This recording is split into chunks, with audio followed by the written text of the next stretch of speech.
Now on 97.3 The Fan. Finally a Friday, and we welcome you to it. Gwynn and Chris on 97.3 The Fan. Chrisello. Tony Gwynn Jr. idle today. Matt Skraby, though, he's working. I'm here. Not as hard as usual, though. Skraby's going to take an evening off. There will be no Skraby Chronicles. Oh, yes. We might as well get that bad news out of the way. I know. I'm sorry to everyone. I guess we'll just start with the reason why. I think you have a very good reason why. And number one, congratulations. Thank you. On your reason why. It's one of the most impressive, LeBron James aside, streaks that I've heard of. Yeah. I mean, really, it is. So tell everybody what you've accomplished. There are many people out there who have followed your journey. Yes. When it comes to handling your alcoholism. Yes. And I think when you make a monumental number like the one you're putting up there today, I think it's worth mentioning. So it is a good start to the show as far as I'm concerned. Well, I appreciate that, Chris. I am, and this is what I usually say, I haven't had a drink in 3,287 days, which is 9 years. And that's pretty crazy. And I'm going to tell a story, Chris, that I didn't think I was going to tell until right this moment. But real quick. Yes. You don't count the days, or do you? I have an app that does it. Okay. No, I was going to say, because you could just multiply 9 times the amount of years and come up with your number. Yeah, no, Did you do that, or did you know that? No, before? my app tells me each thing. It tells me how many. 3,285 days. 87, I think. 87, that's right. I forgot to include leap years. 87. A couple of leap years have been in there. That's actually true. That is. But it also tells me, it's been, let's see, 78,901 hours. It tells me all this stuff. Yeah, that's more than I need. But I'm going to give you the 9 years. I'm going to give you the days. That's insane. It's impressive. And I think it, the obvious, and then you can tell your story. I think the obvious to everyone who listens to this show, everyone who may know somebody who has struggled with alcoholism, can pass along the fact that it can be done. It can. You are, living, breathing proof of that. And that's important to a lot of people out there. So I think you should give yourself a small round of applause. Okay. Thank you. There you go. And here's the story. And people ask me sometimes, why are you so open about your life? And I'm like, well, I've learned that I have a way to change people's perspective on things and hit close to home with certain people. But 2 weeks ago in my AA meeting, I was sitting there just minding my own business, listening to everyone go around the room. And it came to this one guy that I've never seen before. And he said his days, and he said, I'm new to all this. And the reason that I'm here right now is because of that guy right there, Skraby from 97.3 The Fan. Wow. And I was stunned. But he said, and so he didn't talk to you before this? No. I was just minding my own business. But This was welcome, and he still gives me a little bit of chills. But he found me after, and he said that every time that I've said something about my past drinking, he says he's identified with it, and he's been wanting to get himself to a place where he could do it too. And he finally took that leap, and he said, "Thank you for opening my eyes that it can happen." I think leap is. I'm not in charge of this, and I don't go to the AA meetings, obviously, but leap seems like an intimidating word to people. I would say it's a small step. Yeah. You take that first small step. I mean, they call it the steps for a reason. It becomes a leap when you've put a bunch of small steps together. I guess, yeah, but sometimes that can be intimidating to somebody who feels like, man, this is really going to be hard.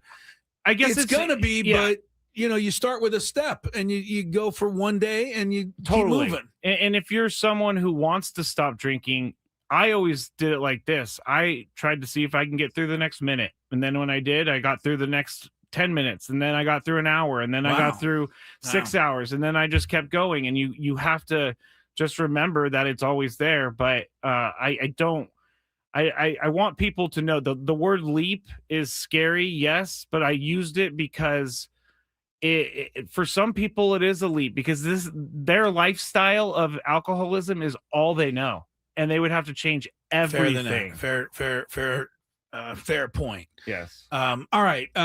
We don't. But anyway, this is a sports talk radio show. I get it, but one thing all of us on this show Tony, myself, and you especially, we've always shared things that go on in our own lives with all of you out there. And I think that's one of the reasons we've been able to make a connection with some people.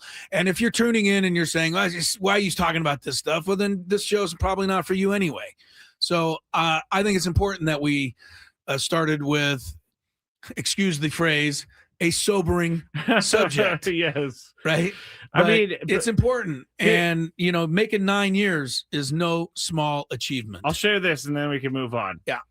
The last drink I ever had, I did it December 5th. No, December 4th, actually. Oh, right. Okay. December 4th. 2016. The reason I stopped drinking, and this is what motivated me. So you could find any healthy motivation possible. The reason I stopped drinking is because my rehab center who kicked me out told me I couldn't stop drinking. And that was all I needed to know to at least get through the next day. That's what you I needed. was like, you know what? I'm going to prove you wrong. You needed something to tell me you couldn't do it. Yeah. Now, sometimes that works. Well, all right. Well, congrats to you, Skraby. Thank you. Congrats. Speaking of streaks, I mentioned it, LeBron James, his streak is over, and 1,297 consecutive. Pretty impressive. I think it was 18 years that he scored at least double figures in every single game he played. Yeah, it's amazing. It's a great streak. But spare me. What? And this isn't coming from a LeBron James hater. You're a LeBron James hater. I'm not. But spare me how incredible it was that LeBron could have taken the last shot, got to 10 points, and kept the streak alive, but he passed the ball to a wide open player who hit the game-winning shot. Please spare me how great that is. They're saying that like no other player in basketball history would have passed up a guarded shot to give it to an open man. Oh, you're mad. Oh, I see. You're upset with the media for praising it. Oh, they're bowing at his feet. They're bowing at LeBron's feet. You are so superior, King, because well, he is a king. I know, but I mean, you are so superior because you passed to an open player.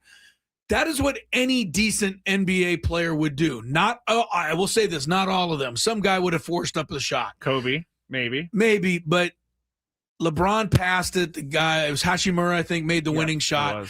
And everything is like, now LeBron is even greater than he was before because he gave up the chance to keep his streak alive. And they went even further. They said, if he takes the shot and he makes it, then he keeps the streak alive at 10 points. If he misses it, the game goes into overtime and he has more time. So he was so unselfish. He is, man. And apparently LeBron had time to think all of this through before he passed it to Hachimura. He passed it to him because it's the right play to make. And that's what almost every player would do. I know there's some who wouldn't, but most everyone would. You don't have to be a deity, the legend of LeBron, to pass to an open player to win the game. Isn't he known for not taking that shot? He's taken a lot of criticism earlier in his career. Yeah, for not taking the shot, passing the ball. Whereas Jordan and Kobe, quote, always took it. I'd be honest with you. You and I think we got a really good countdown topic later today where we count down our top 5 in a category. And the countdown today is going to be our top 5 favorite things, or things that used to be our favorite things or that we loved that no longer really apply in the world. And so we'll get to the countdown, but along those lines, one of my favorite things that no longer applies enough is that Michael Jordan is the greatest player of all time. There is no argument. And I'm up against an entire generation of you who think this guy, LeBron, who belongs on the all-time 5, greatest team ever, but he is just not close to Jordan.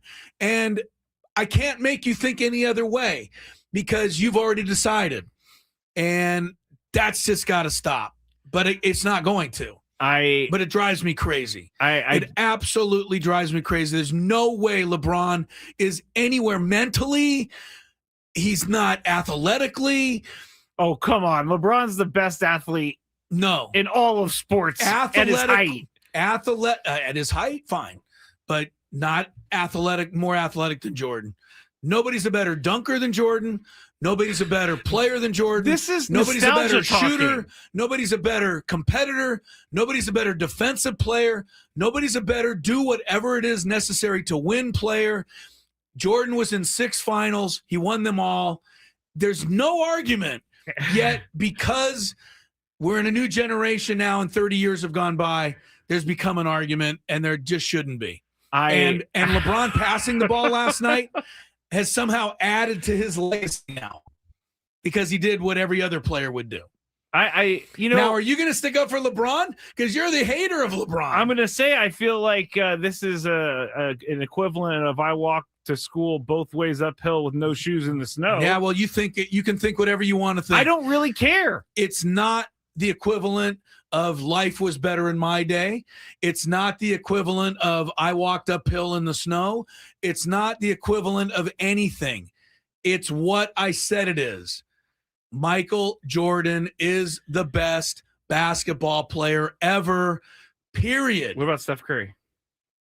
Well, we'll talk about that. Steph is a better shooter. I don't know why I did not expect for this to happen. It drives me crazy. I haven't blown up about it very often. No. But after last night, reading all of this greatness, did you see what LeBron did? What?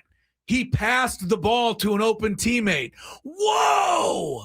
I mean, it's a pretty cool streak that he gave up.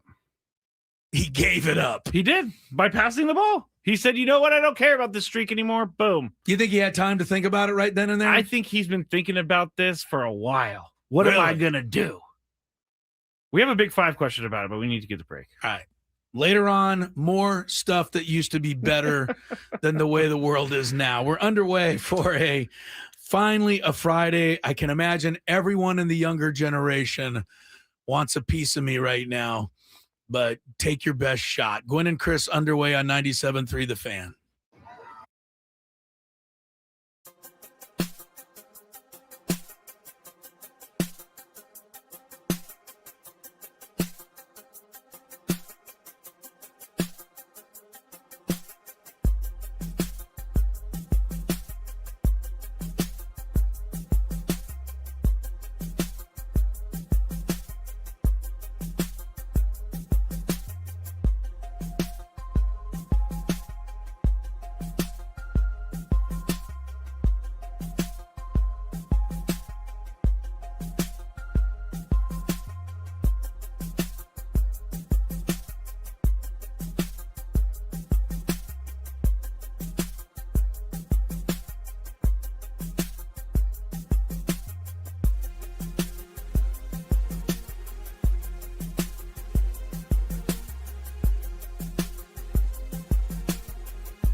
on the chat?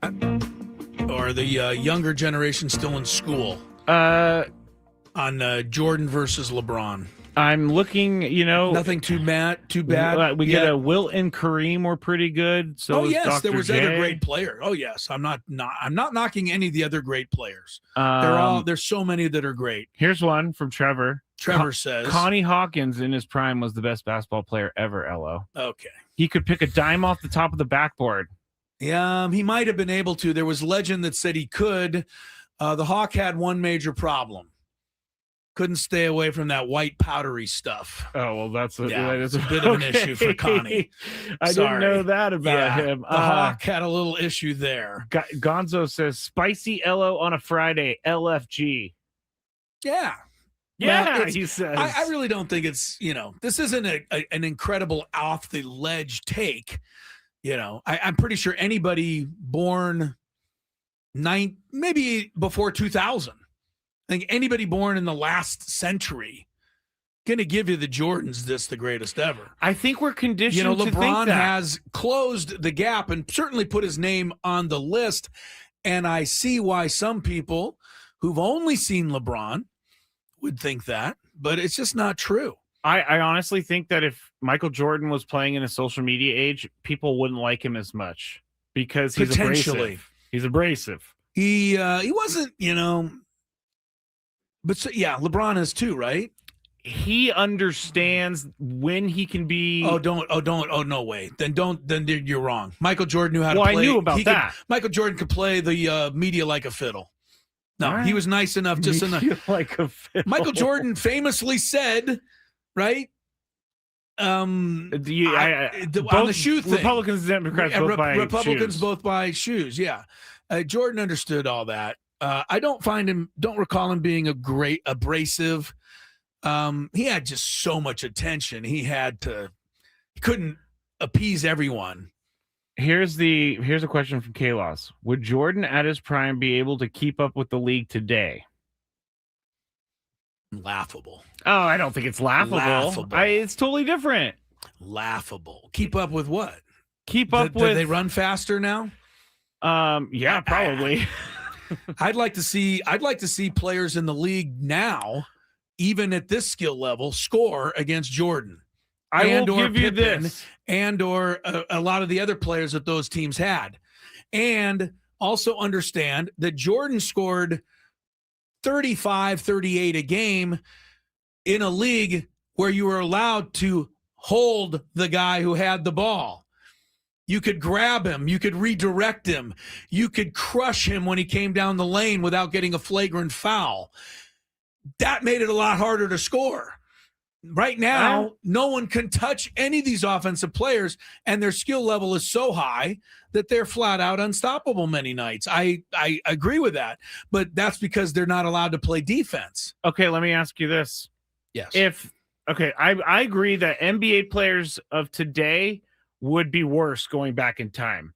In the NFL, athletically, you have to say that there have been advancements. There's no question. They're not ready for the level of aggressiveness. They're not ready for all that stuff. Right. In the NFL, do you think players of today could go back to like the 90s? And do you think that the players are not made for it anymore? NFL, NBA and NFL are a little similar, but I think NFL is more dissimilar. NFL, the sheer size and strength They're of a bigger player now, for sure. is just absurd. Yeah. NFL. I mean, for example, the 72 Dolphin, only went undefeated team. Like the average size of their offensive lineman was 230 pounds or something. You know what I'm saying? That's crazy. That's a linebacker. And two of those guys are in the Hall of Fame because they were dominant, but they wouldn't be able to even block Quinn Williams, right? Yeah, because he's big, fast, strong. So, right, it's a whole different thing. NBA, there's been advancements made. They are bigger, stronger, but Jordan and Pippen and Barkley and those guys could stay in there. There's no question in my mind. Anyway, it's fun to talk about because you know what? We'll never be able to prove it one way or the other. That's the really fun thing about most sports arguments. Until the time machine's invented. We're never going to know. So, all right. I wanted to throw out a quick shout out. We got a lot of different things we can do today. There's not a whole lot of breaking major news. Padres aren't, thinking about signing anyone today. I think Jeff Passan or somebody wrote something about Michael King, and he's willing to take a shorter deal. Maybe he'd take a shorter deal, which might put the Padres in play again, in the sense that they don't have to spend quite as much money. So we'll keep a hopeful eye out on that. But I want to go a little different spot here. I want to congratulate, a couple of different people. Last night, I went to La Jolla Country Day High School to referee. Okay. There were 2 games. Court A or Court 1, Court 2. They just choose ahead of time. I was on Court 2. I had 2 great games, a lot of fun. Over on Court 1, though, was a game between San Diego's, one of the best girls teams in San Diego, Francis Parker, and Archbishop Mitty of San Jose, the number 1 ranked girls team in the nation. Archbishop Mitty. Okay. They're playing right here. That's crazy. At La Jolla Country Day. Courtney Clemens, who used to play for the Aztec women's team and was an all-everything player for them 10, 12 years ago, was player of the conference in the Mountain West. Courtney was a great player, went on to play a little in the WNBA. She's the coach of Francis Parker. So last night, her squad was up against the number 1 team in the nation. And they were like down 3 or 4 at halftime. Okay. And, end up losing by 15, something like that. That's not too bad. That's what I'm saying. Great. Congrats. I mean, to her kids, you're playing. Anyway, I talked to the coach of Archbishop Mitty before the game because I coached or reffed her last year when she was here. I don't think they were ranked number 1 in the nation last year, but they are now. Anyway, if you're a high school sports fan, basketball fan, girls whatever it might be, you've got a chance, if you want to go out tonight and call La Jolla Country Day for the schedule. I don't have it, but you could go see the number 1 team in the nation. That's not an opportunity we all get very often. No, not at all. So I'm recommending, if you're of that type, you have a young lady who plays basketball, right? High school, or even a kid that aspires to play basketball, young lady, man, take her out. You can see the number 1 team in the nation play tonight. I'm sure the tournament's still going, right? Yeah, not to mention that, like, being on the team that plays the number 1 team in the nation is memorable. And I remember when I was in high school, Kevin O'Connell was our quarterback, the NFL Coach of the Year from last year. I've heard of him, yeah. He was the quarterback of our team. And we went on to play De La Salle. And this was De La Salle. Back when they were De La Salle. Number 1. They hadn't lost in like 12 years. Right. And we, in the first quarter, hung on, Chris. It was like 7-0. We were feeling good about ourselves. A little shot there for a while. And then it went south. And sure, but Maurice you were on the field with them. Yeah, Maurice Jones-Drew ran all over us, and I remember it as a fun memory. You said you had an arm on him one time, and that was about all you got. My arm. And, you got an arm on him. But that's fun memories. Pretty awesome to play the number 1 team not just the number 1 team in the county. Yeah, the number 1 team in the nation. Like a legendary team that produces lots of NFL players. So great job by Francis Parker's girls team last night. I saw my friend Paris Johnson out there, who's coaching Bishop. She's another former Aztec. Terry Banford, who I've mentioned before, La Jolla Country Day. She puts this tournament together every year, gets these teams to come in from, mostly the West Coast, but Arizona, California, Northern California, all the top girls players. But a rare chance for anybody who's of that ilk out there to, call La Jolla Country Day, get the schedule, what time they play tonight. I'm not sure. I might as well do it right now if we're talking. Maybe you can find out. But yeah, Archbishop Mitty, number 1 girls team. And the coach is like the most unassuming gal I've ever met in my life. I went over and I said, "Hey, coach, I think you played here last year." And she goes, "Yeah." And I go, "I think I did your game. And how's the team?" And she goes, "Well, we're pretty good." I'm like, "Really?" Pretty good, huh? Pretty good, huh? Yeah. But she was just the nicest lady. She wasn't some demanding Bobby Knight type, who you might think is the coach of the number 1 team in the nation.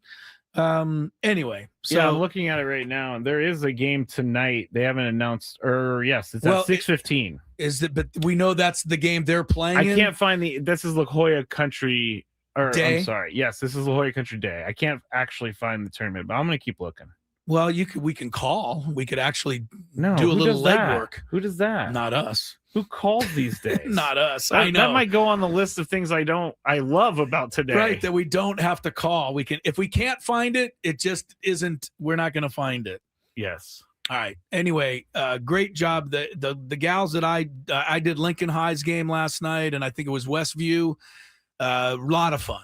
Kids played great, spirited. Coaches did a great job. Fun to be a part of a great tournament like that, and to have the number one team in the nation. Pretty cool. Yes. All right, we'll step aside. Number one pregame show in the nation. Oh, yeah. There's no argument.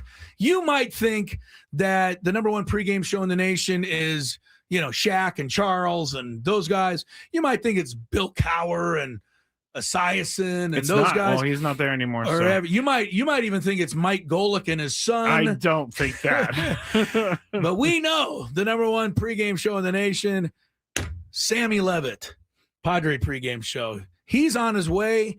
We love him so much, we're shipping him cross country. We'll talk about it when we come back. Some baseball on Gwynn and Chris.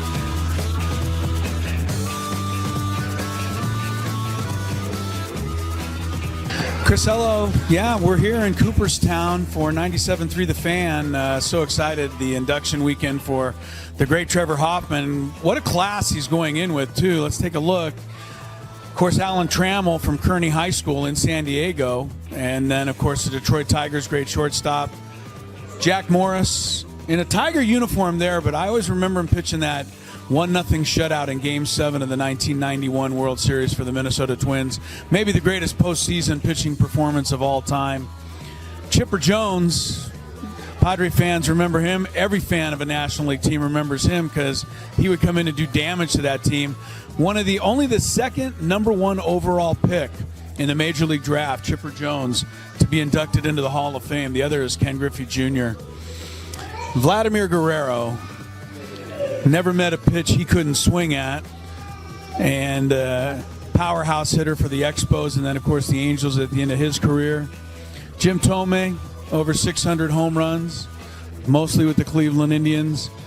And then, the guy down here on the end who used to get all these guys out all the time, Trevor Hoffman, the greatest Padre reliever of them all.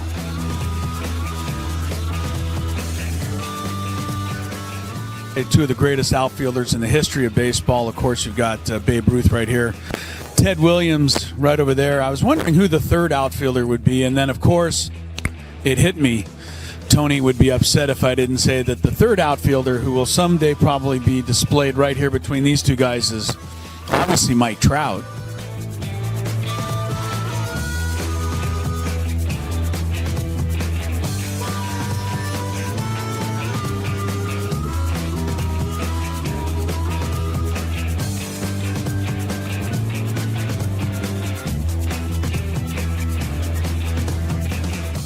And this is the San Diego Padres locker room here in Cooperstown. Obviously, a couple of jerseys there and hats, gloves, all-star stuff. I think the most interesting thing in this entire display, though, especially this weekend, is a picture in the top corner of Angus Young. He's the guitarist for AC/DC, wearing a Trevor Hoffman uniform, obviously playing Hell's Bells. I know that Trevor went to many AC/DC concerts and was honored by sitting in the front row to watch AC/DC play Hell's Bells in his honor. But there's a picture of Angus Young playing Hell's Bells for Trevor Hoffman, wearing the 51 jersey right there.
Crisello, yeah, we're here in Cooperstown for 97.3 The Fan. So excited, the induction weekend for the great Trevor Hoffman. What a class he's going in with, too. Let's take a look. Of course, Alan Trammell from Kearney High School in San Diego. And then, of course, the Detroit Tigers' great shortstop, Jack Morris, in a Tiger uniform there, but I always remember him pitching that 1-0 shutout in Game 7 of the 1991 World Series for the Minnesota Twins.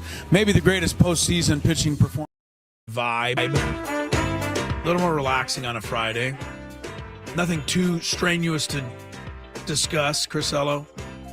Tony Gwynn Jr.'s idol and Mr. Skraby. Your voice sounds 100 times almost better. Getting there, yeah. Well, it all started with the throat coat.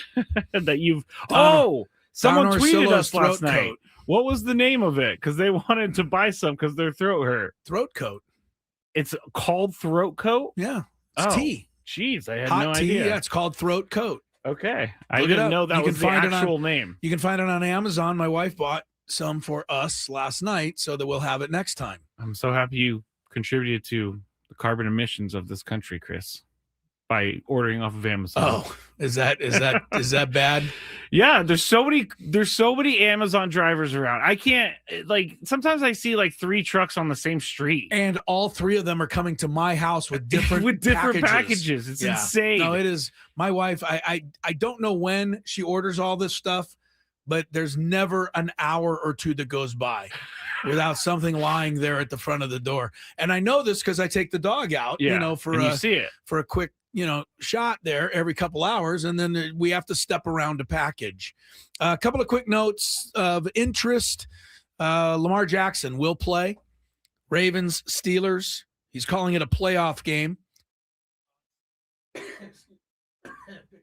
Okay. There we go. We go. That's Sunday. Lamar will be in there. Says he feels pretty good, but he sure doesn't look pretty good. I'm see gonna what he ask comes you. up with. I'm going to ask you, since you have a vested interest in my matchup. I need you to win. Yeah. Would you start? My backup quarterback's Jordan Love. Would you start him over Lamar Jackson? No. I know, but Lamar has not been great lately. He hasn't gone above 8 points in like 3 weeks. I don't. 3 weeks is a while. Like, you can't go back on 1 week, right? Like, no. JSN had 2 points last week. Yeah, I can't do that. 2 weeks I'm fine with. You're getting to a month now. I would feel better if it wasn't Jordan Love and the Bears. I think that's just a big, tough game in cold weather. That's a good point. Where I just don't see that being a shootout. Although the Bears have been giving up, enough points. I don't know. I hate to do this to you. I'm going to have to say I don't know. That's not a guaranteed either way. I think I'm going to start the guy who is better on paper, and that's Lamar Jackson. Well, he also has he always has the bigger upside. Yes. Because he can run for 100 yards and throw 3 touchdowns. All he has to do is dive over the pile one time, and that's more points than Jordan Love's going to get. He has not but he's run done nothing. Much at all this I know. year. Jackson's killing people. Tyler There's says no question. Lamar is cooked. Yeah, he might be right, Tyler. But here's the good thing for you. You already got like 103 points last night from Jamar Gibbs. Jameer Gibbs has been my savior. This guy is incredible. No one thought I was going to take him with the number 3 pick either. Smart move by you, as it turned out. I took number 2 pick, Bijan Robinson. It was just smart too. Not as smart as taking your guy number 3. How many points behind is Bijan Robinson? Not many. They're probably right. Not around many. The same. Here's the big news for a lot of fantasy people. Jaden Daniels will be back in the starting lineup. Commanders against Vikings. Daniels went out, a month and a half ago now? And when he went out, because remember Dan Quinn played him at the end of a game? Yes. When they're losing by 40 points. Big controversy. Broke his arm practically. It looked like he was done for the year. Daniel's not done for the year. He'll be playing Sunday against the Vikings. He's on my team. I'm going to put him right back in and take a shot with that. Cardinals quarterback Kyler Murray, if you're waiting for his return, don't. He's not coming back. Rome Odunze, wide receiver, Bears, nope, against the Packers.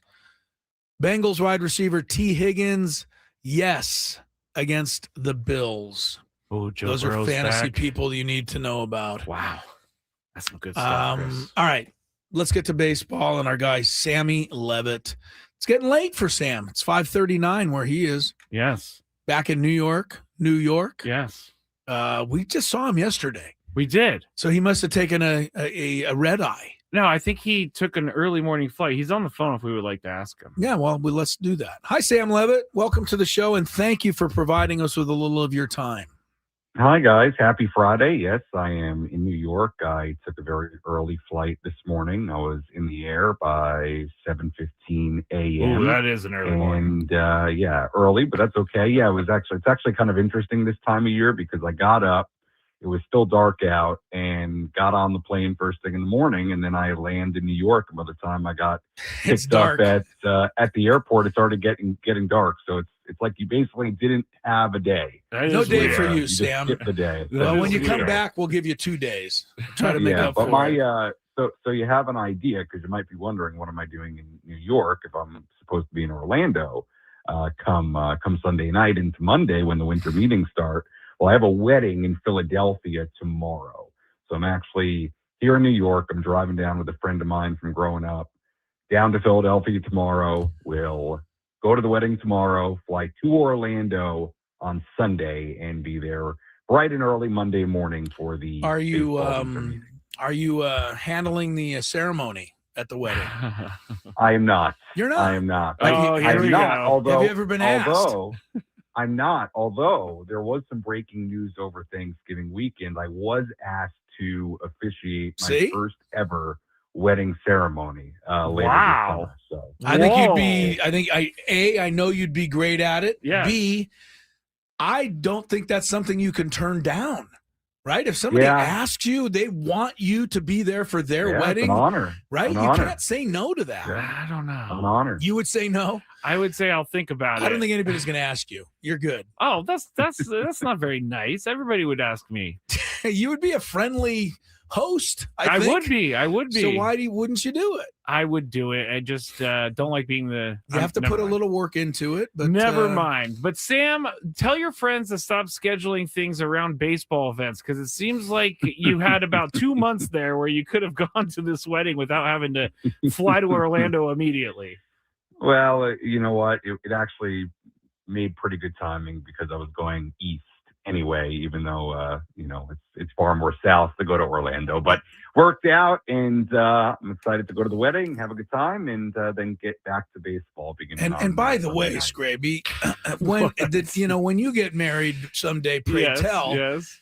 I don't believe you and your bride are going to call to see what Sammy's plans are before you schedule a date. Oh, I would definitely. Oh, you would. Sam, are You'd you work good? it around You good? Sam's schedule. Yes, Oh, yes. that's Sam nice of gets you. his own schedule. All right, Sam, we'll get you going here on this interview, which is supposed to be about baseball. And you're going to the winter meetings, so we'll have coverage from Sammy all next week. You guys won't miss anything. Let me, just a kind of a general thing to start, Sam. I'll put you in charge, the Padres going into the winter meetings. What kinds of things are most important to you? Do you think should be most important to them? Yeah, Chris, it's a good question. I mean, I think it's pretty broad, right? I mean, I say broad, but I do think the number one focus for this team right now is starting pitching and figuring out how they are going to assemble a rotation with no more Michael King, no more Dylan Cease, no Yu Darvish. You have Joe Musgrove coming off Tommy John. Hopefully he'll be, back to the Joe Musgrove of old. You certainly hope that. He certainly has the capability to do that. You hope Nick Pivetta puts together a very similar 2026 that he had in 2025. But after that, it's a lot of question marks, right? I mean, you could maybe pencil in Randy Vasquez, but really after that, then you really start getting into the big question marks of what this looks like. So to me, starting pitching is the top priority. It is the biggest question on this roster. I think absolutely no doubt. And how they're going to assemble that, what money they have to spend, and how AJ Preller can get creative, which has certainly been a theme the last handful of off seasons of how's he going to do this and how is he going to be creative enough to put a good team on the field and a competitive team on the field. I think those are all good questions, but to me, the list begins and ends with starting pitching right now when you look at this roster, no doubt. Talking to our guy Sammy Lev, who is heading to Orlando on Sunday, and the big rumor that's actually kind of starting to bother me a little bit is this whole notion that Fernando Tatis Jr. is going to get traded. And I know never say never, but we got WFAN talking about deals that they could be done with the Yankees and the Mets. Like, can you imagine them actually trading him before this year? No, I cannot. No, I cannot. I am fully preparing myself to go to the winter meetings and interact with a lot of the national writers and national analysts and hear things like that. Because I think it's very, very easy when you look at the Padres situation and you're not around it every day. Maybe you don't understand what Fernando means to the team, the organization, the fan base. You look at all these big contracts, and I think it's easy to look at it from a national perspective if you're really not dialed in on them and say, well, the only thing they really can do to, lighten the load of some of these contracts is trade Tatis because he's the one that's really tradable, right? It's a great player on what's a pretty friendly contract at this point. He's entering his late 20s. He's very much still in his prime. And I feel like that's just the default. You know what? If they had to do something, that's what they should do. And I just don't buy that. I don't buy that it's something they want to do. I don't buy that it's something, they're considering. But I'm fully prepared at these meetings for that to continue to hover and be a storyline that I don't really think is worthwhile following, but is something that people can talk about because they look at the Padres situation and the finances and and the contracts, really. So I don't believe that's going to happen, but I will not be shocked if you hear more of that national type chatter, especially next week, because it feels like that's where it comes from. I love it when everybody just makes up a trade and then it grows legs. And then, they make it up. Ken Rosenthal starts it because this guy is just has something against the Padres, I guess. He thinks he knows more than anybody, even when the team flat out says they're not trading him. Ken Rosenthal knows more than them. So that he brings it up, and then everybody, like you said, Sam, in New York, they just start putting all these trades together. And it's just it's a joke is really what it is. Yeah, I mean, I also think as I sit here in New York and growing up on the East Coast and having a bit of an understanding of it, I do think there's just a little bit of, and I saw the same headlines about the Yankees and things like that. I mean, if I'm a Yankee fan or if I'm a Yankee reporter or analyst, of course I'm going to dream up trades like that. And I think, Yankee fans, more national writers, they probably look at the Padres.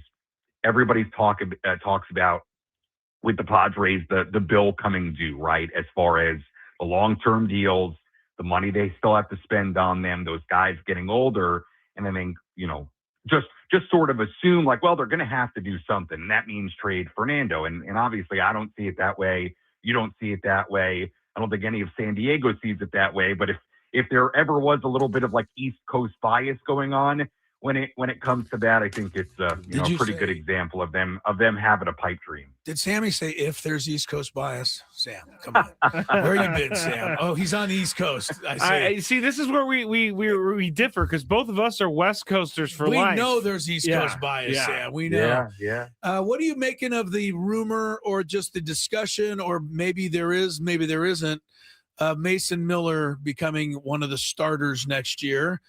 And I might even throw Adrian Morejon's name in that as a possibility. What do you think?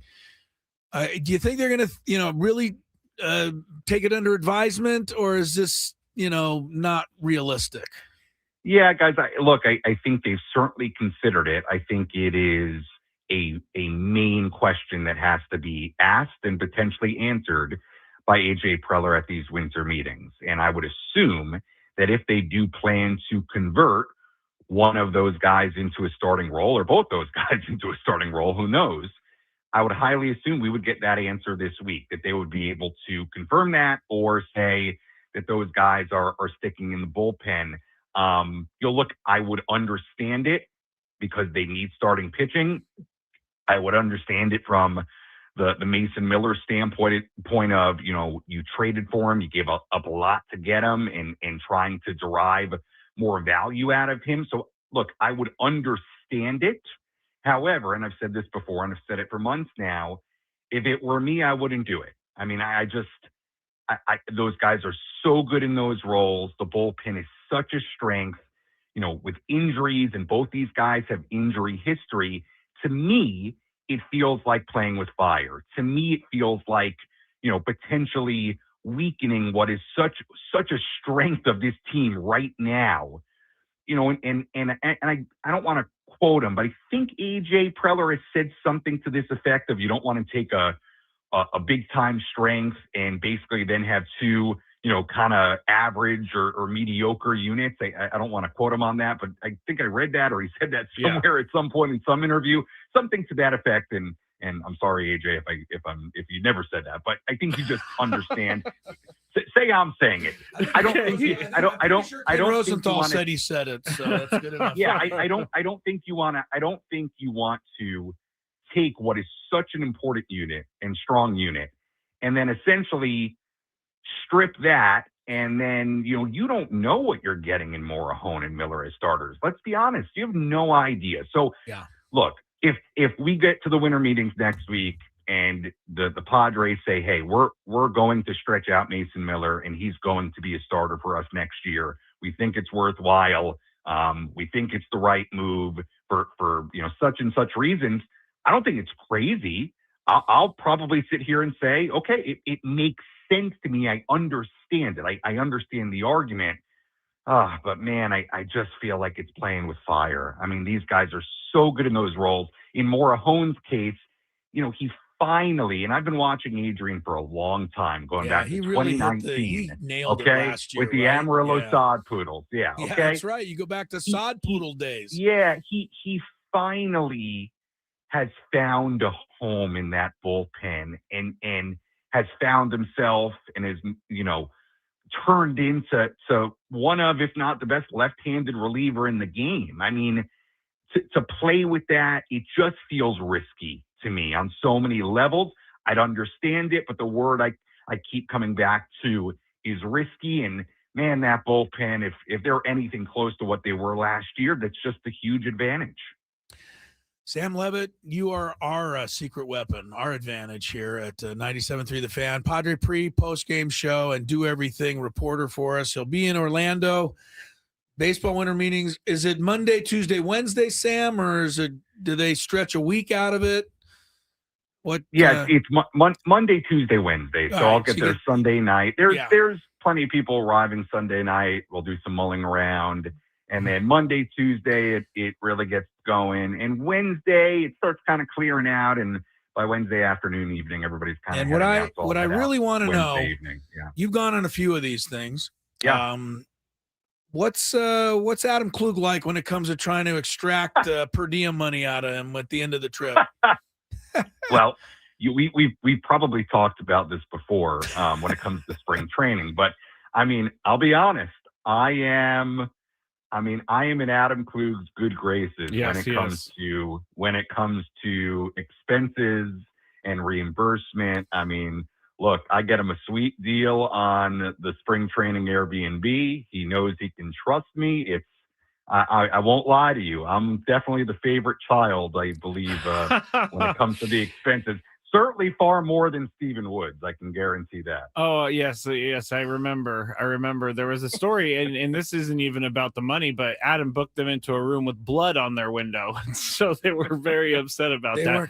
But Sam is a tough wheeler and dealer when it comes to Airbnbs and spring training. I am. And I stay within my limits. So yeah, they don't have anything to worry about. To be honest with you, the winter meetings, it's interesting because I stay at the hotel they're in, as do a lot of people. Right, so to be honest, guys, there's not a whole lot to spend that much money on other than a lunch and dinner here and there. Like, you're not really doing anything. You're in the hotel. There are no taxis or Ubers to pay for. So, you have a lunch, you have a breakfast, you have a croissant, whatever, but not a ton of expenses, honestly. Croissant. That's our guy, Sam Levitt. Yes. Well, enjoy the wedding tomorrow. What I would do, being as I don't have enough per diem to cover me at the meetings, I would pile away a bunch of wedding food in my bag before I go to Orlando. Weird. That's weird. That is very That's not weird. weird. Yes, it is. Gotta eat, Scrape. I mean, Gotta eat. he's fine. And the wedding's going to have free food. He's fine. Thanks, Sammy. We'll see you soon. Have a good trip. Talk to you next week. All right, guys. Thanks. There he is, Sammy Levitt. He'll hear from him next week in Orlando. You'll hear from us on the Daily Gambit. And USD's women's volleyball team in the NCAA tournament, their match is underway. We'll let you know what's happening.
number 2 of Gwynn and Chris. Crisello, Skraby today, Tony Gwynn Jr.'s idol. We'll all be back on Monday for a full 4 hours. Coming up on the Daily Gambit here. Before that, congrats again to Jennifer Petrie and the USD women's volleyball team. Excuse me. This is becoming kind of a yearly thing, right? I mean, was it 2 seasons ago they made the Final Four? Remember we had I do remember players that. on. It may have been 2 seasons ago. Yeah. This year they're back in the NCAA tournament. They're the 8th seed in the Nebraska regional, which is the good news. The bad news is if they win, they're going to have to play number 1 Nebraska in their gym in the next match because Nebraska's like supposedly totally unbeatable. But anyway, USD would like to have the opportunity, and their match against Kansas State in the first round is underway. And right now, USD has won the first set. Very nice. 25-21. So 1 set to none. Best of 5. So Very nice. Toreros, good luck on that one. All right, anything left over? Yes, I do hour? need to say that we are at some point, we are going to have one more pair of Zach Bryan tickets to give away, but you have to stay tuned because Chris is going to have a trivia question. And it could happen any minute. Any minute. Don't go anywhere. Yep. If you're a Zach Bryan fan, don't stray. Yes. Because we could be putting you in line to win those soon. But right now, we're going to give you a daily gambit. Do you like money? I think about money a lot. Do you like money without doing anything? Winning. Do you want to make money while watching sports? I think Washington is immortal luck. Washington! Woohoo! If you answered yes, this is your segment. Just don't blame us when you lose. Nothing is ever your fault. It's your game. Take it. Gwynn and Chris go through the top bets of the day in The Daily Gambit on 97.3 The Fan. Daily Gambit is our daily sports betting segment here on Gwynn and Chris. Please, everybody, gamble responsibly. We have some bets from last night that we made, and it all started with the Lions and the Cowboys. And the Lions were 3.5-point favorites last night. Chris went Cowboys. I went Lions. Lions win 44-30. You know, without those 2 Dak Prescott interceptions, that's 2 possessions right there. That could have cost the game. And everybody's blaming George Pickens for all of it. I mean, we'll explain in a minute, but George Pickens taking a beating yes, on in the social media world today. Which is really funny to me because he's been one of the best wide receivers in the league this year, and he has one bad game and everybody's crushing him. I don't know, but they don't care that he had a bad game. So let's forget. Okay. We don't have to hold on to it. We'll talk about it now. He can have a bad game. People are complaining about his lack of effort. I see that, yeah. Saying that he wasn't going after ball. He just wasn't going after balls. He wasn't putting in the effort.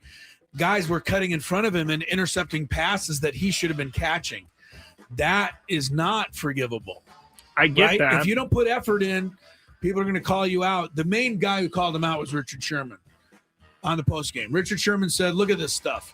This is not acceptable. And they showed a tape of 3 or 4 plays, and Richard Sherman said, this is brutal. So, anyway, I haven't heard back from George Pickens yet. But George Pickens is a guy. If you're a team, you're going to have to realize that he walks to the beat of his own drum, or whatever the saying is, you know? You might get a guy that might not try as hard one game than he does the other game. I don't know. It's weird. People are very angry. That's You're right. not acceptable. It's not. But we also don't know. We also don't know if there was a play, or we also don't know those things. Like, did Dak? Was there something that they called? We know that he ran a streak down the left sideline late in the game, down 2 touchdowns, because we can see it. Yes, and the ball is laid out there for him. And he has both defensive guys beat, and the pass has them beat. Yeah. And he just doesn't go catch the ball. I mean, it's obvious. I don't know what he was thinking. I can't defend that one. All right. So, I was just playing devil's advocate. Yeah, I know. But I'm just telling you what's happening. If you're a Cowboy fan, maybe you're mad at George Pickens too. maybe you're mad that they're mad at him. I don't know. Next one, over under 55.5 total points in the game. Chris went over. I went under. It went well over 74. Not even close. And we thought the 55 was a huge ginormous. number, Yes. Yeah. Dak, who had more passing yards, Dak or Jared Goff? Dak was minus 25 on the spread. You went Dak. I went Goff. Dak, even with those passes falling incomplete, he threw for 351 yards after the 25 was subtracted, and Goff 309. So you win that bet. Both went over 300. There wasn't much handing off last night. No. More receiving yards. CeeDee Lamb or George Pickens? We both went George Pickens. Yeah, we didn't know he was going to take the night off. CeeDee Lamb left in the concussion protocol, but he still had 121 yards when he left. Yeah, Pickens only got 37. 37. That's correct. All right. LSU women basketball minus 16.5 at Duke last night. We went Duke, and LSU won by only 16. Once again, the guys who make the spread, ridiculous. It's ridiculous. So we win that one. Yep. Raptors minus 2.5 against the Lakers. You went Raptors. I went Lakers. Lakers, as we all know, the best pass that's ever been passed in NBA history. Yes, assist of won the the game. LeBron James is the best player of all time. 123-120. The Lakers win. Once again, they spread a half a point difference. Yes, that's true. Yeah. LeBron over under 21.5 points. We both went over. Now this ended his streak. Yeah. 8 points in the game. Mm-hmm. Last one, Avalanche minus 1.5 at the Islanders. And I went with the Avalanche. You went Islanders, and the Avs' luck came to an end. Islanders win 6-3. Broke their 17-game point streak. Colorado had not lost in regulation time for quite a while, but they lost last night. All right, let's get this in, Skraby. Big weekend, lots going on. We'll start with college football. Conference championship game tonight. James Madison, their coach is leaving for UCLA. Yes. But they still have a chance to go to the playoff, especially if they can beat Troy. There's that Troy again. Seriously. They're everywhere. Seriously. I know. James Madison is at home for the title game. They're favored by 24.5. Wow. Do you dare bet against Troy? I mean, this is a conference title game. I know, but it's James Madison's been really dominant. I know, but I got to go Troy. I can't right. think that a conference title game is going to be a big blowout like that. Yeah. I'm inclined to think the same as you. And plus, Troy has just kind of been our go-to weird team this year. I'll take Troy. Plus 24.5. Boise State, UNLV, they play tonight for the Mountain West. Wish the Aztecs were playing. I abstained. You refuse to bet? Yes. Fair enough. I refuse to bet as well. Okay, let's move on. Ohio State. That's our formal protest. That's our formal protest. We will not wager. Ohio State -4. Indiana tomorrow. Big Ten. I'm going to go Indiana only because I'm going to root for Indiana. I just don't root for Ryan Day. I don't understand why Indiana is all of a sudden one of the greatest college football teams ever. No one does. But it's happened the last 2 years. Yep. So I'm going to try Indiana here. This game is in a weird game because the loser is going to go to the playoff. Yes. So do you show everything just in case you play them again? Yeah, you want that seeding. All right. Interesting. Who you? Because you get going a home game, right?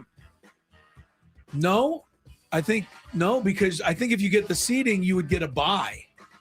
Okay, well, you want the bye. Right, you want the bye. You wouldn't get a home game, but you get a bye. I got to think Indiana is not ready yet for the big pressure, time? so I'm going to say Ohio State. Plus, we have Julian saying can't bet against her own guy. By the way, he looks good. He looks like a legit quarterback that might play in the NFL. I hope so. And it's so early in his career, but he's on such a good team that you never know. He's getting protected. He's got wide receivers that are NFL caliber already. You're right. So that might be helping him, but I don't want to take away. The guy has performed really well under a lot of pressure. That is a lot of pressure. Yeah. Being a starting quarterback for Ohio State coming off a national championship. No, he's done a good job. He's been great. Texas Tech 12.5 over BYU. I know where you're going. Well, here's the thing.